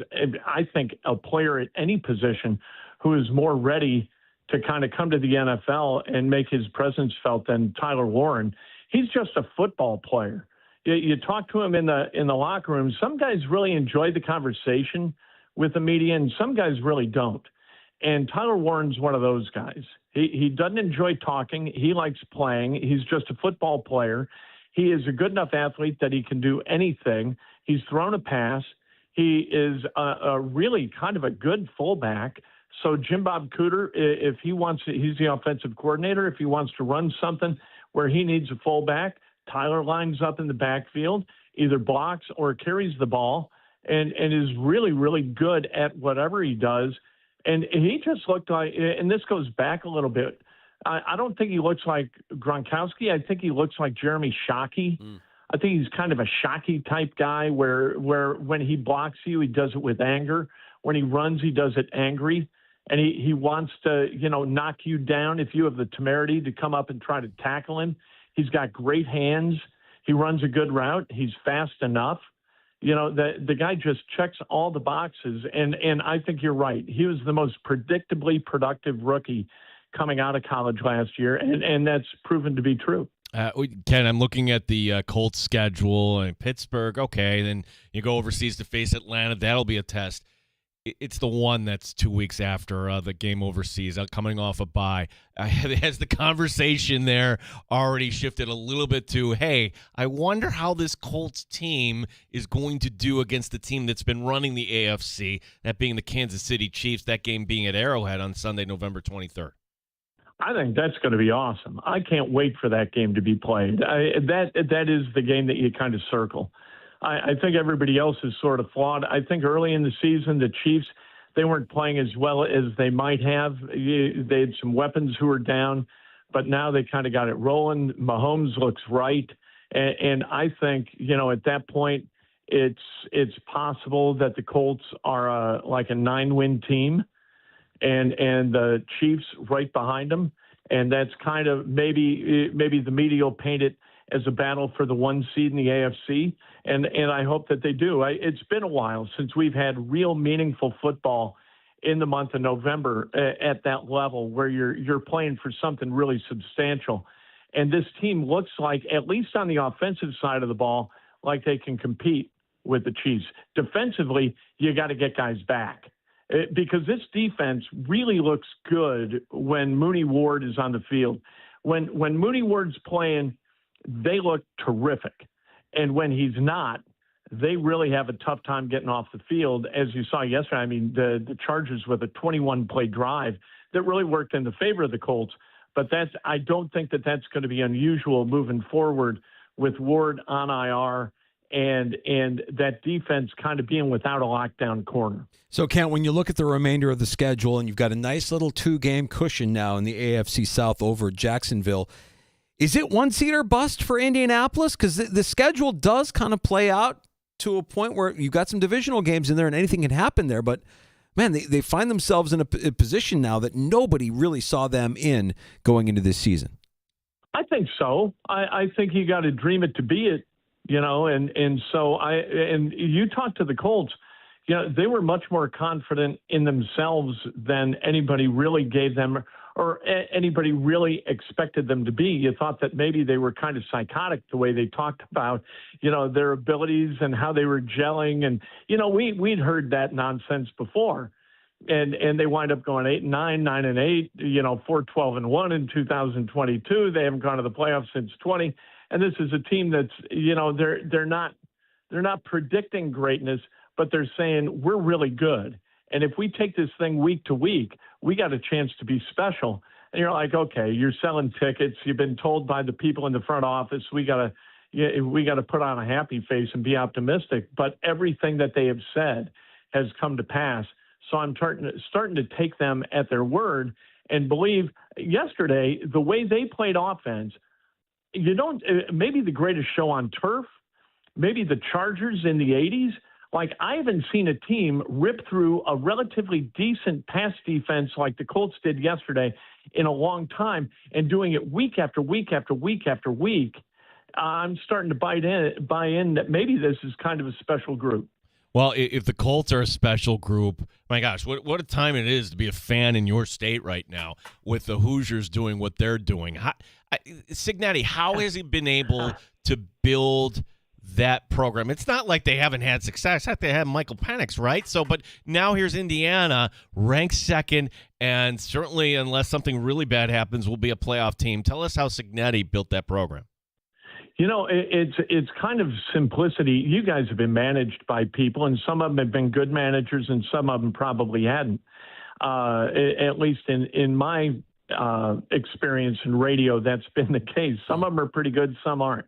And the guys who are hold people accountable, and that's Cignetti. Cignetti, you ask him, what do you ask of your players? And he says they need to be where they're supposed to be, and they need to do their best. And that's it. And he holds them to it. And if they're not where they're supposed to be, they're gone. They're held accountable by no longer being on the team. And so once he did that a couple of times, he got complete buy-in from the guys who were there. He brought in the guys from James Madison that he liked, guys like Aiden Fisher, to be sort of those conduits in the locker room who can tell people, okay, this is what he said, this is what he means, and this is what we need to do. And those guys have done a really good job as leaders. And that team's really come together with Fernando Mendoza, who's his level of accuracy and preparation and timing has been extraordinary through this season, to the point where, if he isn't going to win the Heisman, I don't know who should. He's playing at that kind of level. 24 of 28 the other day against Michigan State, 4 touchdowns again, no turnovers. The guy's just been unbelievable, and this doesn't look like it's a flash in the pan fluke kind of thing. This is just Curt Cignetti being an incredible level of leader and knowing exactly what kind of kid he needs to go get to play for him. And Kent, when you have football season done with, you got the Pacers, who we think might take a step back with no Halliburton this year, but you also have throughout the summer the most dynamic women's basketball player we've ever seen in Caitlin Clark. Talk a little bit about the basketball scene in Indianapolis with the Pacers doing what they did last year and with what the Fever are doing. Losing Halliburton for the season with that torn Achilles, you hate to see that. And people around here know. People in Milwaukee think that they got a bargain with Miles Turner at $26.75 million a year for the next 4 years. But people in Indianapolis are like, hey, good for you. You know what? Enjoy watching a guy knock down a few corner threes and block a shot every once in a while without moving his feet and without playing any defense. The Pacers are going to be just fine without Turner. They're going to miss Halliburton. But Andrew Nebhart was really good throughout the playoffs, throughout last season as a two-guard, but it wasn't just a two-guard. He was a guy who ran the point kind of on the regular when Halliburton's matchup dictated that he go to the two. And so I don't think they're going to lose a whole lot with Nebhart. And the guy who's going to replace Halliburton in the starting lineup is going to be Benedict Mathurin, who is a flat bucket getter. And so that I think it's going to be fun to watch. I wouldn't be surprised if they win 45 games, which is close to what they won last year. I'd be surprised if they took a big step back. I still think they're a playoff team. And then Caitlin Clark has made, Indianapolis kind of the cynosure of women's sports in America, and is as good a person as she is a basketball player, and somebody that this city has really kind of rallied around after. She was at Iowa, and people in Indiana watch Indiana's women's team a lot. I use women's team, and Caitlin was kind of a pain in the butt for Indiana for the time she was a Hawkeye. But they changed their tune quickly and hit a big U-turn on Caitlin, and everybody here is kind of into Caitlin as both a basketball player and kind of a mover of the local economy here, because people are coming to Fever games, even when she wasn't playing a lot of people came downtown and spent a lot of money. Yeah, I really want to I'm trying to get into the WNBA. I just think that league can't get out of its own way sometimes, Ken, whether it's the commissioner, whether it's the media relations and how we're on topics that have nothing to do with basketball. Like, where is this league headed, with the CBA and the commissioner and everything going on? I would be really surprised if there wasn't some kind of work stoppage. Because I think you're right. I think that the league is poorly led. I think Kathy Engelbert is a terrible commissioner. I think the officiating has been absolutely awful. I don't think the players have any confidence in Engelbert to be the quality leader that league requires and demands. And I think the players are going to hold Kathy Engelbert and the WNBA accountable in a way that causes missed games. I don't see that being easily kind of negotiated. I think there's going to be some kind of a stoppage.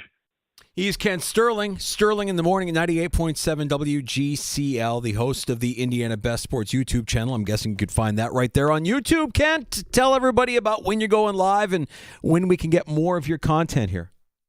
We go twice a day. I just wrapped one up right before I joined you guys, but we do Breakfast with Kent every weekday morning at 6:40. And then we'll do, any kind of interview that we do out at the Colts complex, we drop it once. And anytime something happens, a Pacer got arrested today, so we did a short this afternoon. There's content almost perpetually. You subscribe, you're going to get a little bit tired of me, I'll tell you that. When we were lining this up, I always get confused by your time zones. So you're still...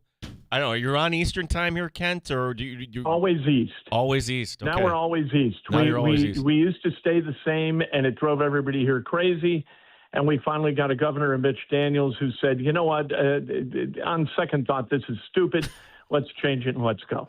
All right, so you guys are always East. So the one that gets me is New Orleans. New Orleans is Central time zone, but I don't view New Orleans as like a Central time zone city. So I'm always confused when we talk about the Central time zone. Ken, it's great having you on with us here in the Eastern time zone. We'll be looking forward to talking to you again. Who knows? Maybe come January or so. That would be fun. Yeah. All right, great to be with you guys. Thanks. Take care. Ken. There's Ken Sterling. Sterling in the morning and the Indiana Best Sports YouTube channel. I don't want to discredit what the Colts have done so far this year, 6-1. Mm-hmm. Best record in the AFC. But when you look back at who they've beaten, you can discredit it a little bit. You can absolutely discredit it a little bit. You could, without question, like the Dolphins are a joke. And, okay, here's a team that's competent and a team that's not. So are we going to penalize the Colts for that? They don't have to apologize for beating up on the Raiders 40-6 or taking care of the Titans their first time meeting them 41-20. The Chargers are beat up. They don't have an offensive line. 38-24 the win yesterday for the Colts. And they did lose to the Rams at SoFi. Their one loss in the season. Almost lost to the Broncos. I look at their schedule. I think when it's all said and done, they're going to be playing for their division, but they're not going to be playing for the 1 seed. The game I'm looking at brought it up. So think of the week that the Bills play in Houston. That's the Thursday night game. Then on Sunday, Indy at Kansas City. Yeah. All right, if you're real,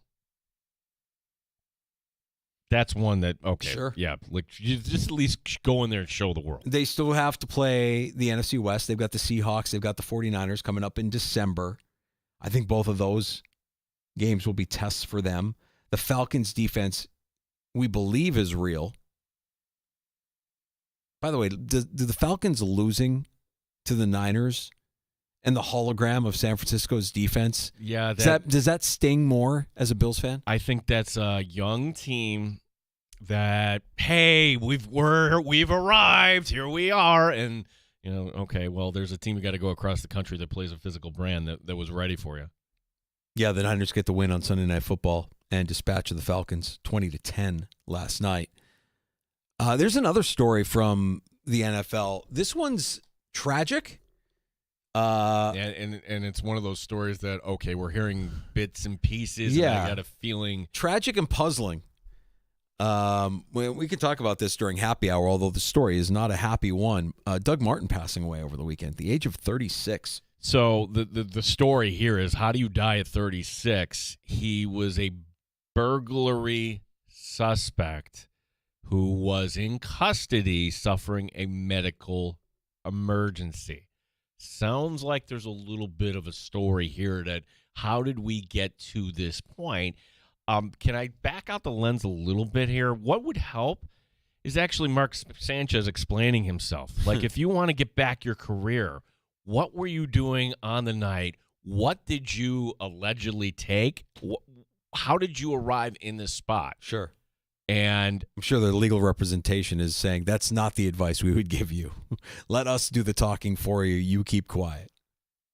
But this is I mean, Sanchez still has to see his day in court. This is a man's life, and Doug Martin gone too soon at the age of 36. Man, he had a couple of real electric years with Tampa, and he had the best nickname of all time, the Muscle Hamster. Yeah, I kind of lost interest in Doug Martin when he rebuffed that. When he didn't like that nickname, he made it clear, I don't like that nickname.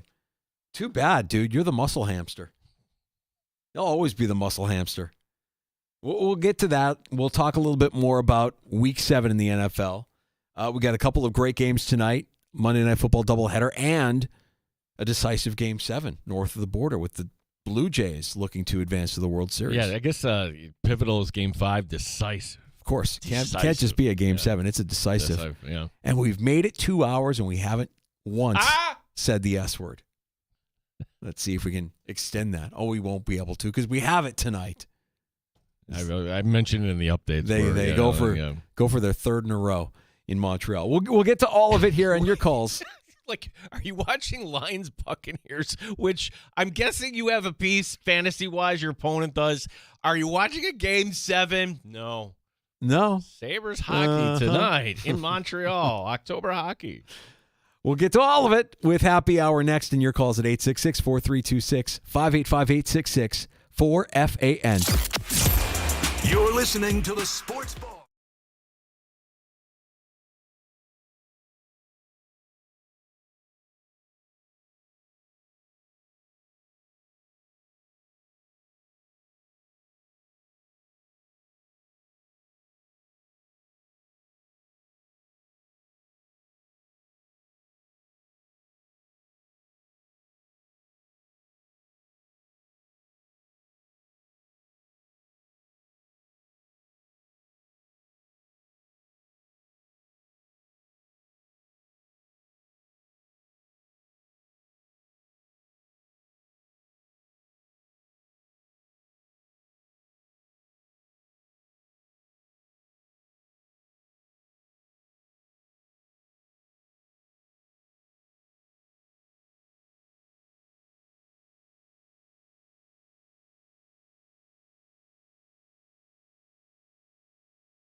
Billikier Electric, Rochester and Western New York's electric leader.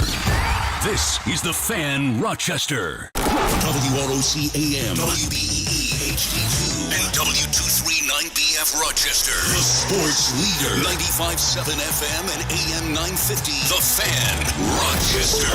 An Odyssey sports station. The Fan Rochester Sports Update. It's likely the Bills will face Andy Dalton at quarterback. Carolina's Bryce Young dealing with a high ankle sprain, although their head coach, Dave Canellis, did not rule out Young today. Bills in Carolina, 1 o'clock coming up this Sunday. Now, according to the NFL Transaction Wire, the Bills have activated the 21-day practice window for a possible return for rookie corner Maxwell Hairston. 2 games on Monday Night Football, Buccaneers and Lions, followed by the Texans and Seahawks. We have a Game 7 tonight, Seattle and Toronto, the winner to advance to the World Series. Shane Bieber, the starter for the Jays. It means everything. Very excited for the opportunity. I think a culmination of a lot of events and hard work to get to this point, and a lot of things had to line up, and it'll be no different than the other games of this series. It's it's an opportunity for every single one of us to go out there and do what we can to win. Gene Battaglin, the sports leader, the Fan Rochester. It's time to start the show and talk about the sports we saw. Inside jokes and takes from Danger and Battaglia. Bills and the Sabres and the Amherst. Who gave a microphone to these jerks? Welcome to the sports bar, that's where you are. Welcome to the sports bar, that's where you are. Welcome to the sports bar, that's where you are. With Danger and Battaglia. A good Monday evening to you. Happy hour in the sports bar with Danger and Battaglia. Appreciate you listening. If you're using the Odyssey app, iHeartRadio, tune in. That's fantastic. Driving around, listening at 95.7 FM or AM 950, or even watching the sports bar, as we know some of you like to do on our YouTube channel at the Fan Rochester. Like and subscribe while you're there. Fun afternoon. Giving a little preview north of the border of what's happening with the Jays tonight. A Game 7, a decisive Game 7 with Shane Beamer on the mound against George Kirby. Yeah, and talking to Show Ali, he's the pregame host for 590 The Fan in Toronto. The fan favorite there, Ernie Clement. Ernie Clement is the guy that everybody is, are falling in love with. But certainly the Jays and the Mariners tonight for the team that get waxed by the Dodgers. That's right. So I'm glad you're on board with me that the Dodgers are not losing a game in the World Series. They will go 4-0. It will be a sweep no matter who the opponent is. They're rested. They'll be ready to go. It doesn't matter. Home field, whatever. Did they have home field against the Brewers? No, they did not. Did they have the rest against the Phillies? No, they didn't at all. Just wait. Then they'll do this all over again next year. Maybe this is the catalyst if you're a Pirate fan or just a team that's just down and out that doesn't spend money eventually to get to a salary cap like other sports. This system right now with the luxury tax, how does this benefit a team that isn't investing the way they should? Yeah, and the conversation with Show Ali, we dive into it a little bit there. Maybe it's not a cap, maybe it's a floor. I don't know if owners would really be into that, but we'll see how it all plays out. Regardless, tonight in entertainment at its finest, when you have a Game 7, winner take all to advance to the World Series, and we didn't spend a lot of time talking about what we saw Friday night out of the Dodgers. My God, I know that some people would fight against that being the greatest postseason performance of all time, and I would say maybe because there wasn't as much at stake as what you would see from. Well, Reggie Jackson in the 1977 World Series. Or was it 78? My memory fails 3 me. home runs, 10 strikeouts. Shohei, absolutely a one-man wrecking crew. And we get to watch this guy. It's something we shouldn't take for granted. That's pretty remarkable. One of those home runs, but it's one thing to hit the ball over the wall. I've never seen the ball go out of Dodger Stadium. Yeah. He's like the natural, like the great Robert Redford in The Natural, knocking out the lights of the ballpark there, just absolutely destroying for the Dodgers. And I said it, I don't know, a week and a half ago. Dodgers aren't going to lose a game. I mean, they didn't lose a game against Milwaukee. I don't think they're going to lose a game against whoever they face in the World Series. It's not going to be good for the sport if you're wrapping it up in 4, and the ratings will be bad, and certainly that the Yankees aren't a part of this. But tonight, the Seattle-Toronto game, that gets the network treatment on Fox. I'm going to be curious to see, okay, what does this cut into in terms of Buccaneers-Lions? And, NFL gets the advantage tonight. They're the first out of the gate here. And in a game that you would figure should be entertaining. A lot of us have a fantasy piece, or maybe you're going up against somebody in fantasy tonight. So that is a decent game. And then, hey, everybody in So here's what happened tonight. The Seahawks. What is that crowd going to be like? Because I would think, in fact, I would know, like this baseball game isn't going to get over until the 10 o'clock football game is going on. People are watching, right? Distracted. They're going to be distracted. Totally distracted. Yeah. Like what are they called? The 12s out there? Yeah. They're not the 12s. They're the people looking at their phones the whole time. They're more like the 6.5s. Yeah, tonight. like they're just going to be looking at their phone the whole time. Yeah. And reacting in real time as things are happening. You might hear like a thunderous roar or a groaning in unison, depending on the outcome of that game between the Jays and the Mariners tonight.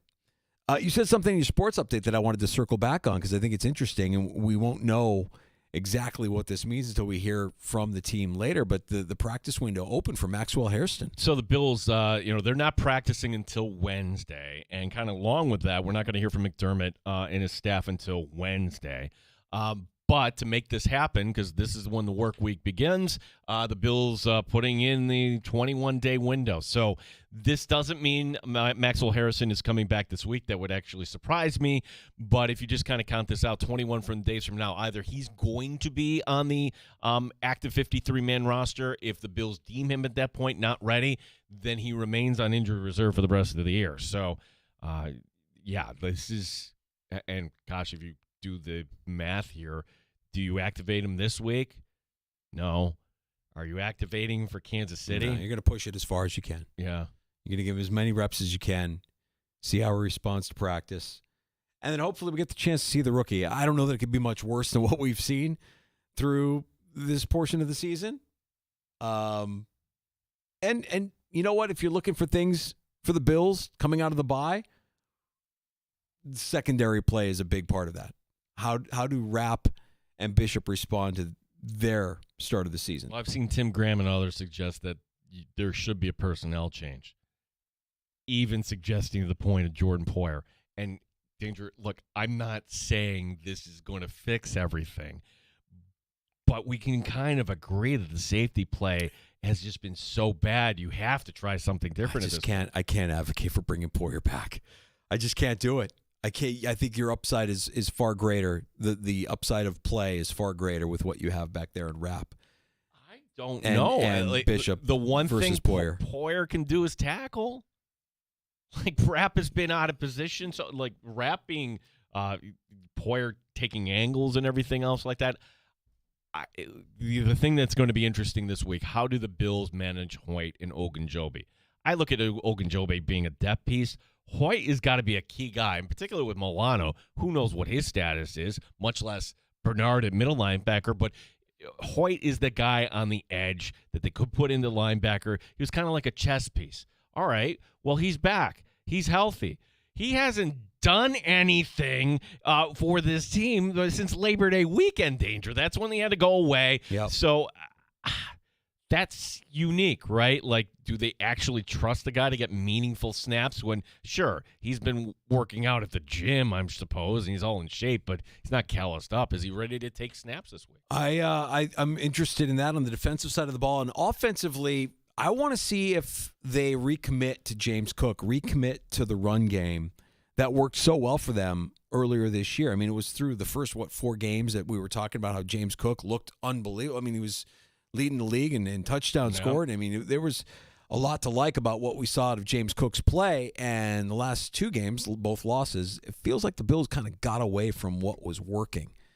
And you hear Sean McDermott say we don't need to get too cute. Yeah, they've gotten too cute on key plays, but I also third think, and 1 handed off to James Cook. Yeah, you're just not seeing. You saw a little bit of it in the second half against Atlanta, where it seemed like, okay, Cook is back. They're using Cook, they're utilizing Cook, but they haven't been that crisp.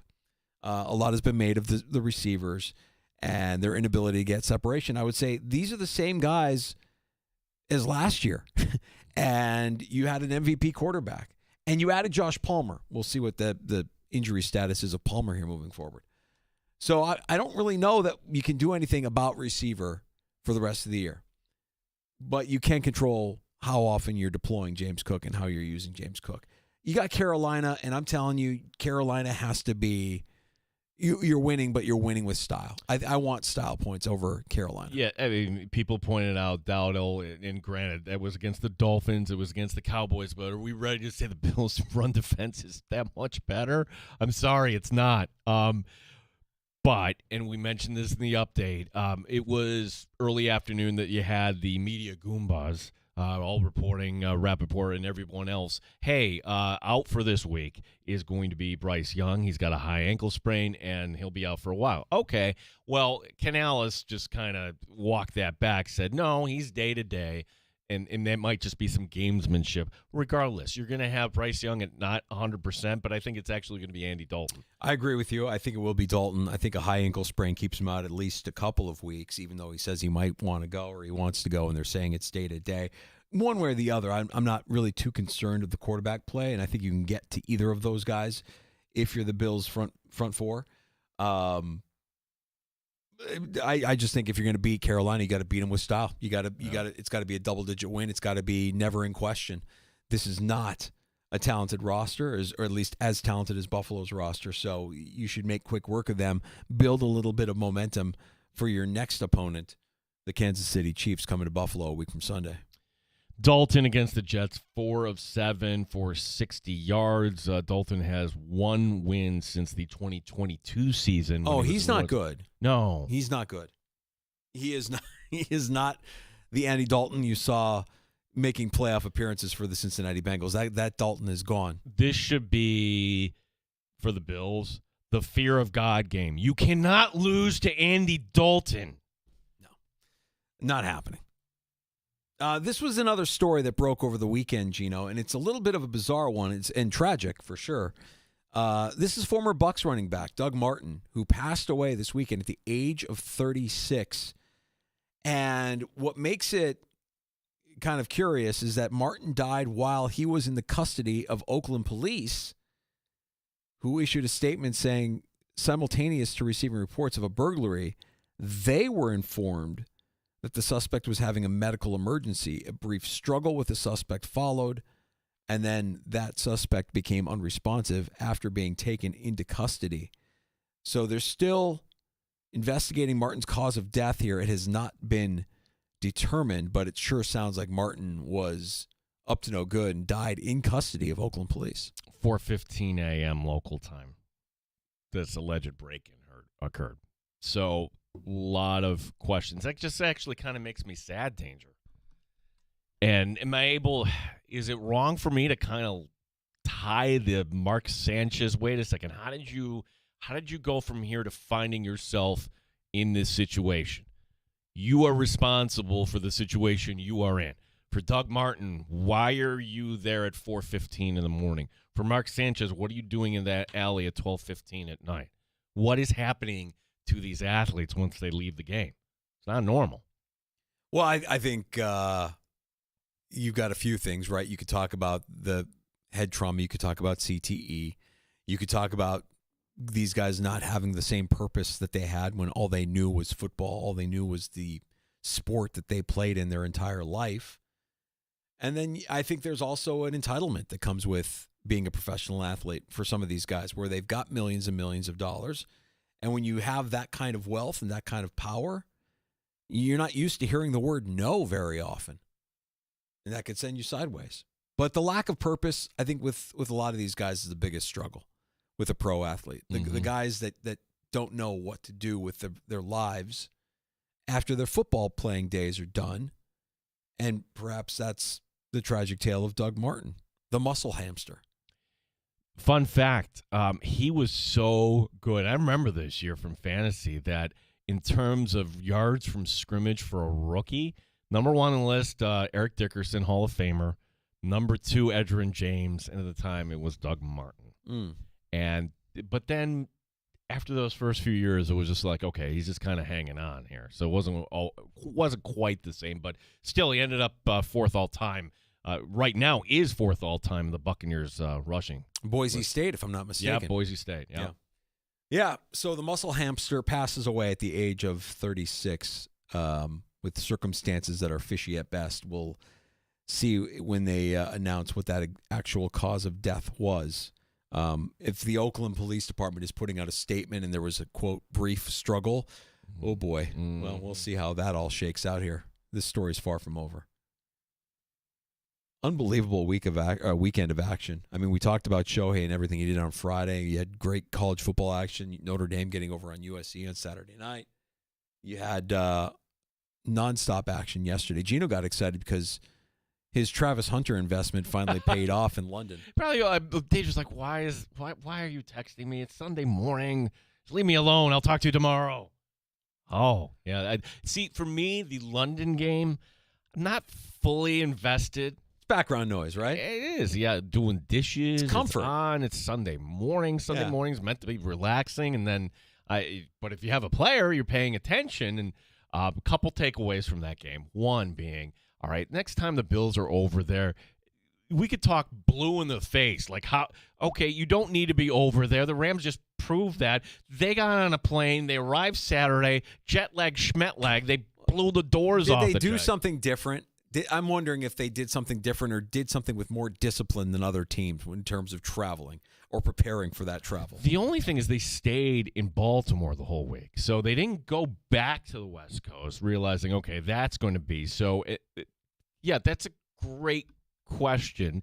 And since, as far as I know, like McDermott and McVay have a good relationship, hey, the next time you're at the owners' meetings, McDermott, just grease your buddy there, see how they did it. Tap into that. Yeah, tap into that a little bit. The other thing being, hey, you have this guy that you traded away a future number one for. You weren't even using in Travis Hunter, and you're winning games for sure, but from a fantasy standpoint, it was hey, you can use him at the IDP position, a guy who plays offense too. So that's why I was pretty excited. A little bit of a Chico when he got in the end zone there. Oh, look at this. My IDP just scored a touchdown. You like that. That helps your chances of winning your week. This is going to be an interesting week in fantasy football. Before, one last thought on the Trevor Lawrence sucks. That team is not – Danger, there is not a more – name me a more inconsistent quarterback than that guy.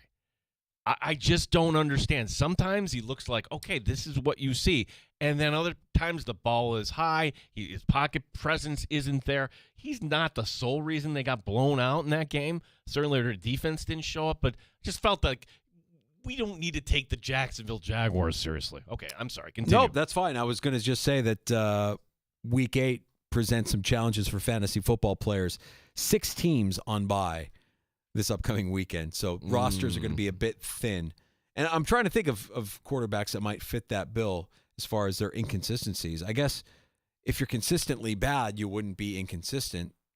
I'm sorry, Jets fans, but Tyrod Taylor does give you the best chance to win football games on Sunday. That 1 o'clock window was so disappointing yesterday, right? Like you sit down, like, well, I guess you had the Eagles and Vikings. That was interesting to the end, but everything else was just not interesting whatsoever. Even your Bears, Danger. Oh, yeah. We advance. We advance in Survivor football. All right, so what are we thinking tomorrow? Violate the rule, take the Colts over the Titans, and just coast? I know everybody's going to want to do that, but I like to follow the rules. I like to be compliant. I don't think there's anything wrong with complying. I know how this story's going to end. The story's going to end where it'll be holiday time. It'll be the week after Christmas. It'll be week 7. It'll be week 18, and you'll be given a pick. You're being very respectful right now. I don't know that that's going to happen. We're going to give it our best shot. I like how you're using the pronoun we. Well, I lost, Danger. I'm now just the observer, just kind of weighing in. This is, this isn't about me. I'm not an I first me guy. This is we. This is us. We're in this together. You listening, you, me, Gino, we're all in this together. Somebody pulled me aside this week. Like, yeah, I'm so glad I listened to Danger, not you. I'm like, do you realize that drives me nuts? This guy we know, too. Like, I'm still alive because, Danger made a lot of sense on that. No, I wasn't taking Arizona. Oh, You broke the rule, Gino. You broke your own rules when you took Arizona. bad defenses are bad plays. Bad defense, a bad play. Yeah. And it was, Tennessee was going to win one game. They have to win one game. The rookie quarterback. The rookie quarterback, who, by the way, can't grip a football. He's had multiple occasions now, really bad fumbles where he can't grip a football. New England making short order of the Titans yesterday. And the Bills continue to look up at them in the standings. It's going to be a grind for the Bills here on out. They got to get that win on Sunday and do it with some style. But as far as Survivor goes, yes, tomorrow afternoon we will make our Week 8 pick. Just a reminder, if you've been on this journey with us, teams we'll not be looking at: the Denver Broncos from Week 1, the Baltimore Ravens and their lone win from Week 2. The Buccaneers were selected in Week 3. Buffalo was our pick Week 4 against the Saints. Week 5, we went with Detroit over Cincinnati. And that was where that's where you went with Arizona. Green Bay, once again over Cincinnati. That was last week's pick. And this week, the Bears handling the Saints. So there's a little bit of picking on bad teams here. There's a little bit of following our rules for picking a winner in Survivor. We've got a lot of options. Some wide point spreads going into Week 8. So we'll dissect and we'll give you a winner to advance in your Survivor football pool tomorrow afternoon, just after 4 o'clock. Yeah, who would have thought the Colts at 425? You missed that conversation with Kent Sterling, too. Like, all right, you and I are now in agreement. Like, okay, I don't want to say legit, but they're not going away anytime soon. I don't think they're going away, Gene, but I could certainly make a case that they haven't played very good teams to get to their record. They lost to the Rams. That's a good team. At the time they played the Chargers. I mean, it's the style points they get. Chargers are beat up, man. The Chargers, going into the season, I would listen to anybody that wanted to say the Chargers are going to be there in the postseason. I can't say that. I still think Denver's fraudulent. Denver, who we haven't revisited that. So their wins: Miami at home, Denver at home, Tennessee at Tennessee. That loss to the Rams, A.D. Mitchell, brutal. Yeah. Raiders, Cardinals, and the Chargers, 6-1. No apologies needed. No, they don't have to apologize, but you could poke holes in that schedule, and you could do the same thing for the Bills. By the way, does it hurt more today knowing that the Falcons got absolutely stopped and stuffed by the hologram of San Francisco's defense? There's nobody left. There's nobody left for the Niners on defense. That was an immature Atlanta team that thought, hey, we've arrived, and now we're just going to go take this. We're taking on Mac Jones. Ooh. Mac Jones, keeping that team around. It still is McCaffrey's team, but you're on defense, how did that? I was watching baseball last night, so I was just looking at the score every once in a while like, wait, no, that's not good for the Bills. Niners are a playoff team. Niners are going to be a playoff team. Somebody in the NFC is going to have to contend with the Niners. Even with the injuries, even without Fred Warner, even without Bosa, they're going to be there.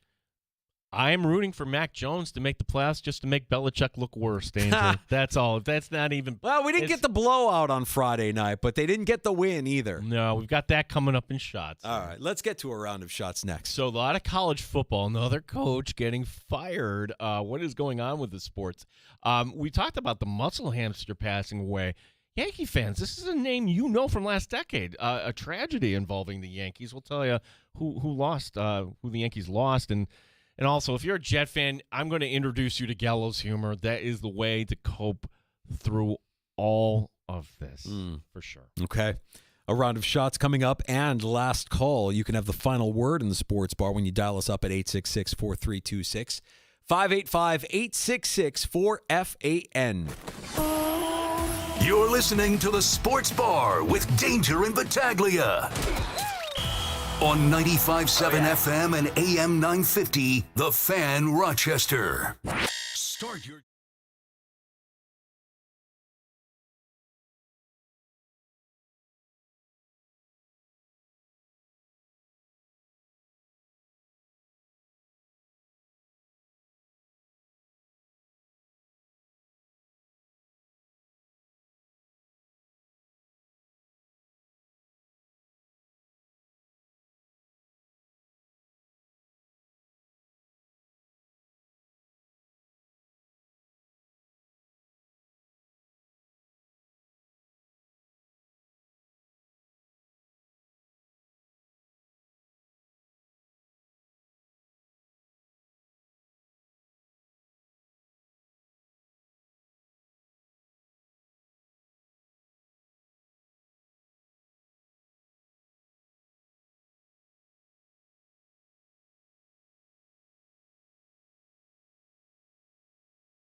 Sports Update. It's likely the Bills are going to face Andy Dalton at quarterback. Bryce Young of Carolina dealing with a high ankle sprain. Head coach Dave Canellis, although not ruling out Young just yet. Bills in Carolina, 1 o'clock Sunday. According to the NFL Transaction Wire, the Bills have activated Maxwell Harris in the 21-day practice window. 2 games on Monday Night Football, the Bucs and Lions, Texans at Seahawks. Game 7 tonight, Seattle and Toronto, the winner to advance to the World Series. John Schneider, the Jays manager. Got to enjoy it, man. This is what we sign up for. Whenever you can play for Game 7 to go to the World Series, it sounds kind of cool to say it, But this is why we sacrifice everything. It's why players sacrifice everything. Again, it's special and unique, but you have to look at it as a game. Sabres hockey tonight, they play in Montreal. Our coverage will begin at 7. Gene Battaglin, the sports leader, the Fan, Rochester. Listen to the Sports Bar with Danger and Battaglia on Apple Podcasts, Spotify, or wherever you get your podcasts. The Fan, Rochester. Yep, you can find us when you search out the Sports Bar. Get all of our guest appearances there, including Show Alley, who's our guest from the 3 o'clock hour, giving us a little preview of tonight's decisive Game 7, Gino. Can't be pivotal at Game 7. It's a decisive Game 7. Yeah.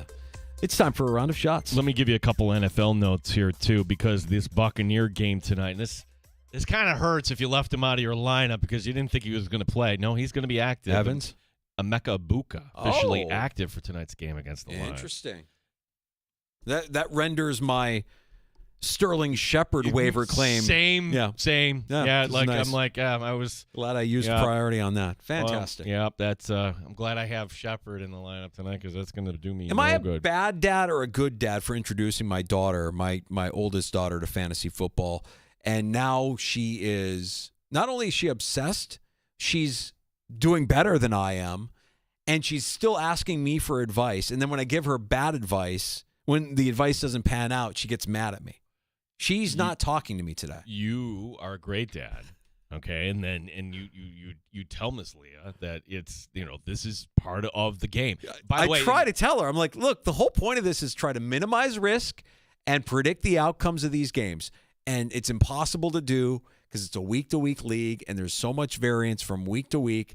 It's a hard thing to do. She's mad at me because she was wondering if she should start George Kittle, which is a yes, and also Jake Ferguson in the flex. And I'm like, tight end and flex. I mean, I guess, sure. But she's like, well, what about Luke McCaffrey? Because he was still available. I'm like, all right, because she's a Debo owner. She has Debo. I'm like, I would say Dallas's defense is terrible. And if Luke McCaffrey is going instead of Debo, that might mean something. You didn't see the quarterback getting hurt. Right. Can't predict that. Yeah. And, of course, Jake Ferguson scores another touchdown on her bench. She's not happy with me. They should play the Benny Hill theme for Marcus Mariota. Could teams just invest in a good backup? Trubisky's not the best, but he's not going to embarrass you like Mariota. Oh, let's be careful with that. Let's not even think about that one. I guess not. Let's not. I don't want to find out. Let's put it that way. Yeah. One other football note. I'm just going to mention this report and let you comment on it. As Cowboy coach Brian Schottenheimer today said that Trayvon Diggs was at the facility today. Diggs still in concussion protocol. This is something that happened at his home, but nobody seems to be saying anything. Have you ever gotten yourself concussed at home, Danger? Maybe no, I haven't, to answer your question, but I'm sure that there have been instances where I've come close.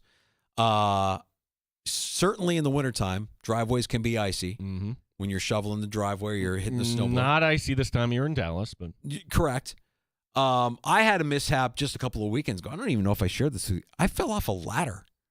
A ladder broke. I fell off a ladder in my shed. I was stashing. How far down did you? I was on the top step of the ladder, jamming extra lumber into the rafters of my shed. And I was twisting and contorting and torquing my body to the point where the ladder twisted with me, and the ladder busted. I mean, it was completely, It gave out. And I'm like, I'm going down. It's happening. I'm falling. I'm falling from the top of this ladder, and I landed on my elbow. I took a gnarly picture to show to the girls. I'm like, look what I do for this family. You are lucky that wasn't worse, buddy. Oh, it could have been a lot worse. You and I know somebody that fell off a roof. Like, oh, I'm going to get snow off. Oh, falling off a roof feels yeah. like that's commonplace. My father-in-law fell off the roof of the very shed that I was just talking about while he was helping construct it. While he was constructing it, I was helping. But yeah, watching him fall off the roof was breathtaking as well. Like, oh my God. Back to Diggs. I'm just going to throw this out there. Could they be using concussion protocol as a cover for something else? I was going to say, I'm willing to bet Diggs didn't fall off a ladder to concuss himself.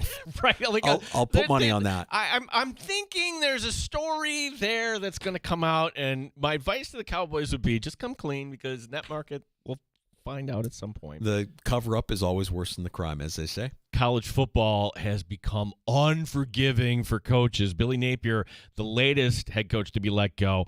But here's what's different. Florida actually won the game. They beat Mississippi State 23-21. Granted, it was ugly. They had no business winning this game. Fans actually booed Napier off the field following a win.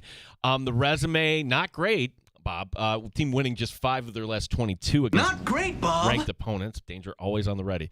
Napier becomes the 9th coach 9 times to get fired this season in college football. If you add up all the buyouts, it totals $116 million. So we should really feel bad for these programs and these universities, because college athletics is in really rough shape right now.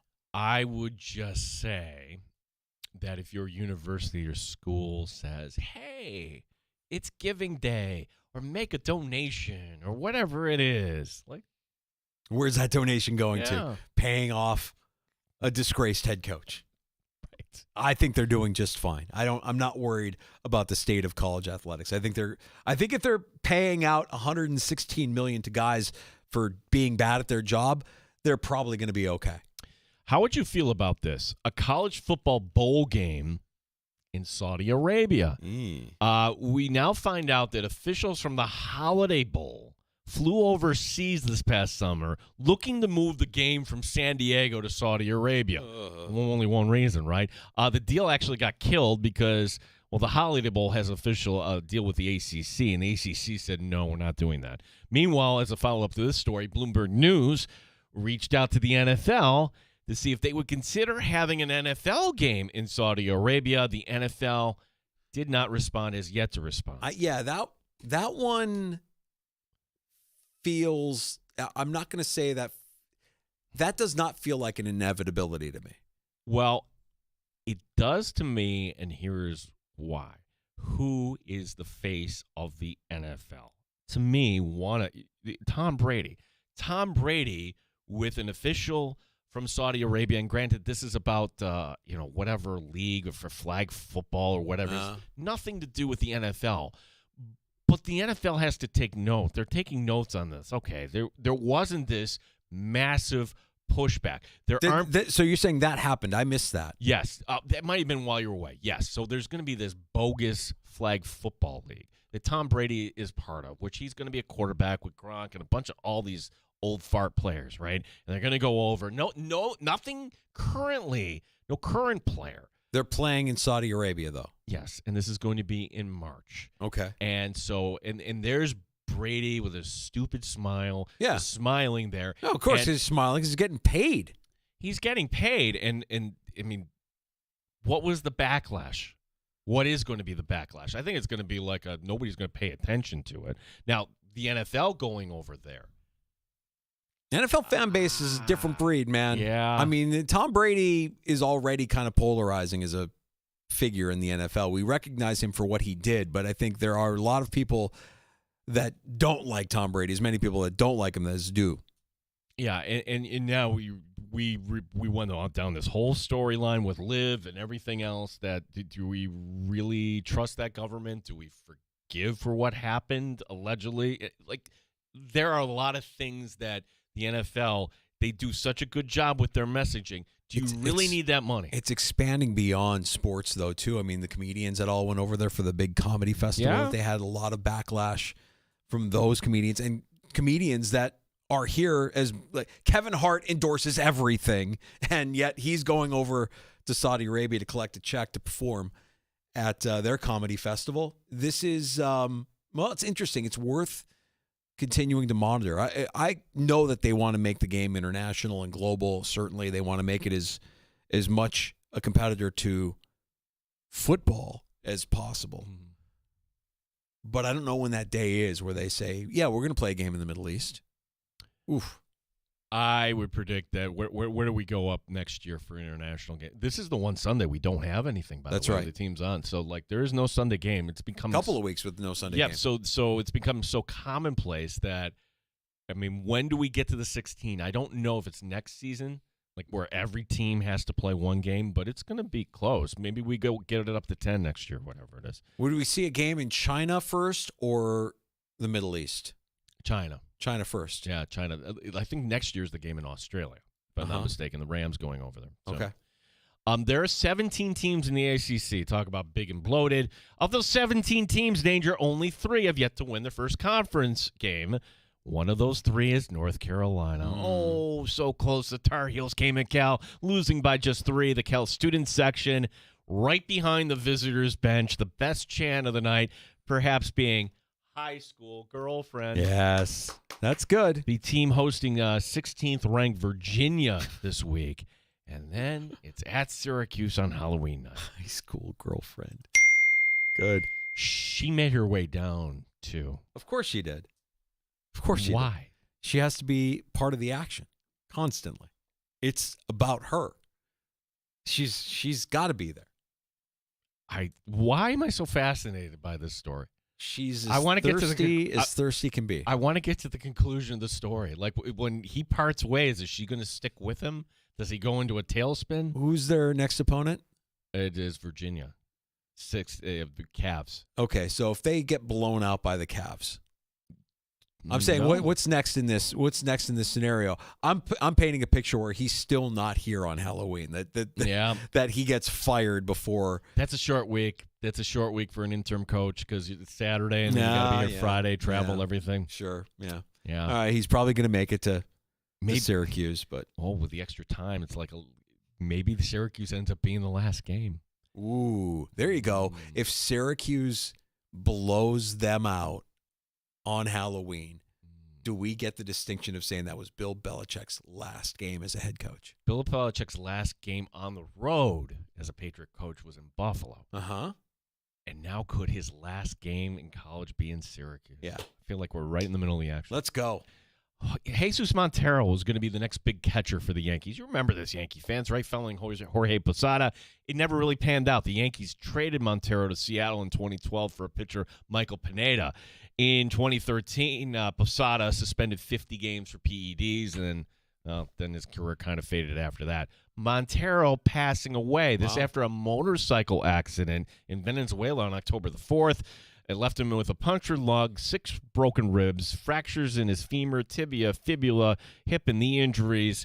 But then he had to be placed in a medical-induced coma, this after a heart attack, and he also needed dialysis. Jesus Montero was 35. I hate that story. That's terrible. And so the accident was October 4th, and he was suffering that whole time. Yeah, well, they put him out for it, but then it's like, okay, then let's take him off the support at that point. Brutal. Are you ready for the NBA to begin? Yes, it's here. We're on NBA Eve now, Danger. Tomorrow, we don't have all 4 sports going at once because we won't have baseball, but this week we will.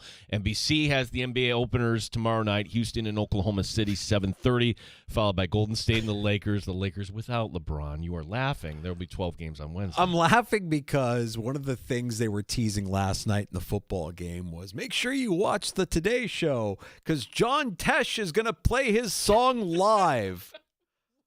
I'm like, I get it. It's iconic music. What's it called? Romball Rock? Romball Rock. It's iconic. I get it. It's back. Good for NBC.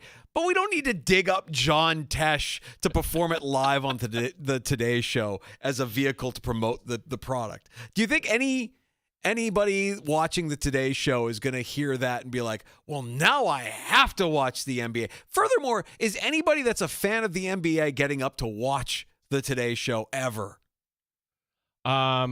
John Tesh is on the old woman station, as I call it, for the station where for women who have quit on life. I mean, that show is terrible. The blue It's like, hairs. the blue hairs like, oh, it's not your fault that you're fat. It could be your hormones. Like, he'll do these little things. And let's get back. Yeah, Brett. So, like, this is where John Tesh is in his life. But before there was Tesh, there was Alan Allman. This is Pillow Talk. Pull up a glass of wine, pour yourself a bubble bath, and just ease the radio while it's plugged in into the bath with you. There you go. This is Pillow Talk. Turn up the bass. I can act as a quasi. I'm going to get myself Oh, my in trouble. God. Yeah. And so he's the guy that came on. Tesh is the guy that came on. I think Alan passed away. He was a legend. My God, just the pipes. Just never said anything other than just showing off the pipes. And if you're listening, it's like that scene in Private Parts. Where, exactly. Where he's asking the women to sit on the speaker so he could use his voice to get them off. That's what this guy did. Only in the sports part do you get this kind Well, of John Tesh is... I don't know if it was this morning or tomorrow morning, but he's going to do Round Ball Rock live on the Today Show. They dug him up, and I mean, there isn't a bigger Francesa to me. Oh, who cares? Than John Tesh performing that song live. I'm sorry, and LeBron not being there again. Right. Another one. Like, okay, I really don't. Oh, who cares? Fine, we'll be okay. LeBron, to tie it back in, LeBron's going to end up taking the check from Saudi Arabia too. By the way, at some point, that's going to be the next step here. There will be some bogus league that they're going to come up with, and he'll get paid and try to recruit, and we'll be like, whatever, go va. Finally, some Jet fans have taken to the spirit of Halloween. This to cope with the current state of the franchise. Easy Halloween costume. Get some Jets gear and a paper bag, and you could go as a Jets fan. One fan has two skeletons in the front yard dressed in Jets gear, dying for a win. Very good. There's also the NYPD sergeant who is a Jet fan. Skeletons all over the front yard with a sign, "Last Jets Super Bowl Party." Hi-oh! Little gallows humor never hurt anyone. It's bad. I mean... You knew it was going to be bad if you were a Jets fan. I don't know that you knew it was going to be this bad. This is really, really bad. Benching Justin Fields because Tyrod Taylor in 2025 gives you the best chance to win. Tyrod Taylor. In the year of our Lord 2025 gives your team the best chance to win. So you bench Justin Fields. And they're right. They should have benched. He's terrible. He is awful. I don't know that Aaron Glenn is particularly a very good head coach. He might be a good defensive coordinator. I wasn't crazy about the hire, but then I thought to myself, well, it's the Jets. They're going to hire whoever says yes to the job. Who of any significance is going to say yes to that job if it becomes open after Aaron Glenn is let go? So here's the remaining Jets schedule, right? They're at Cincinnati this week. Bengals a 6.5-point favorite. I think that's a loss. With Joe Flacco. Yeah. Then they host Cleveland. No, the Browns better win that. Browns with that defense. They should. The Browns defense will outscore the Jets offense that game. At New England, loss. At Baltimore, don't care what the Ravens, as bad as they are. The Ravens will win that game. Atlanta. Miami is the one. Miami on December 7th. And then you finish out with at Jacksonville, at New Orleans, and then New England and Buffalo. Yeah, I don't think they're going 0-17. Well, the Bills, their chance of beating like the backup Bills in Week 18 go out the window because I think the Bills are going to need that game. Yeah. I think they're going to need that game for seeding or for the division. So throw that out the window if you were thinking that was going to be a win for the Jets. Just a bad scene. Horrible season. And you want to talk about dysfunctional organizations, man, it starts at the top. That guy is not a good owner. Bad hire, bad team. I'm sorry, Jets fans. But you're right, Gino. A little gallows humor take you a long way. Just embrace it, own it. We are way overbooked tomorrow. Oh. But we do have Matt Perino coming back on the show with us as we look ahead to Carolina. We'll also talk RET hockey. We will talk fantasy football with Michael F. Florio as well. Oh, and Mike Leone, Emmerich head coach. Yeah, after a split this weekend, Utica and Syracuse, a little throughway series. So We'll get back at it again tomorrow afternoon starting at 3 o'clock. Thanks for listening this afternoon, and stand by for JR Sport Brief next on The Fan. You're listening to the Sports Bar with Danger and Battaglia. 95.7 FM and AM 950.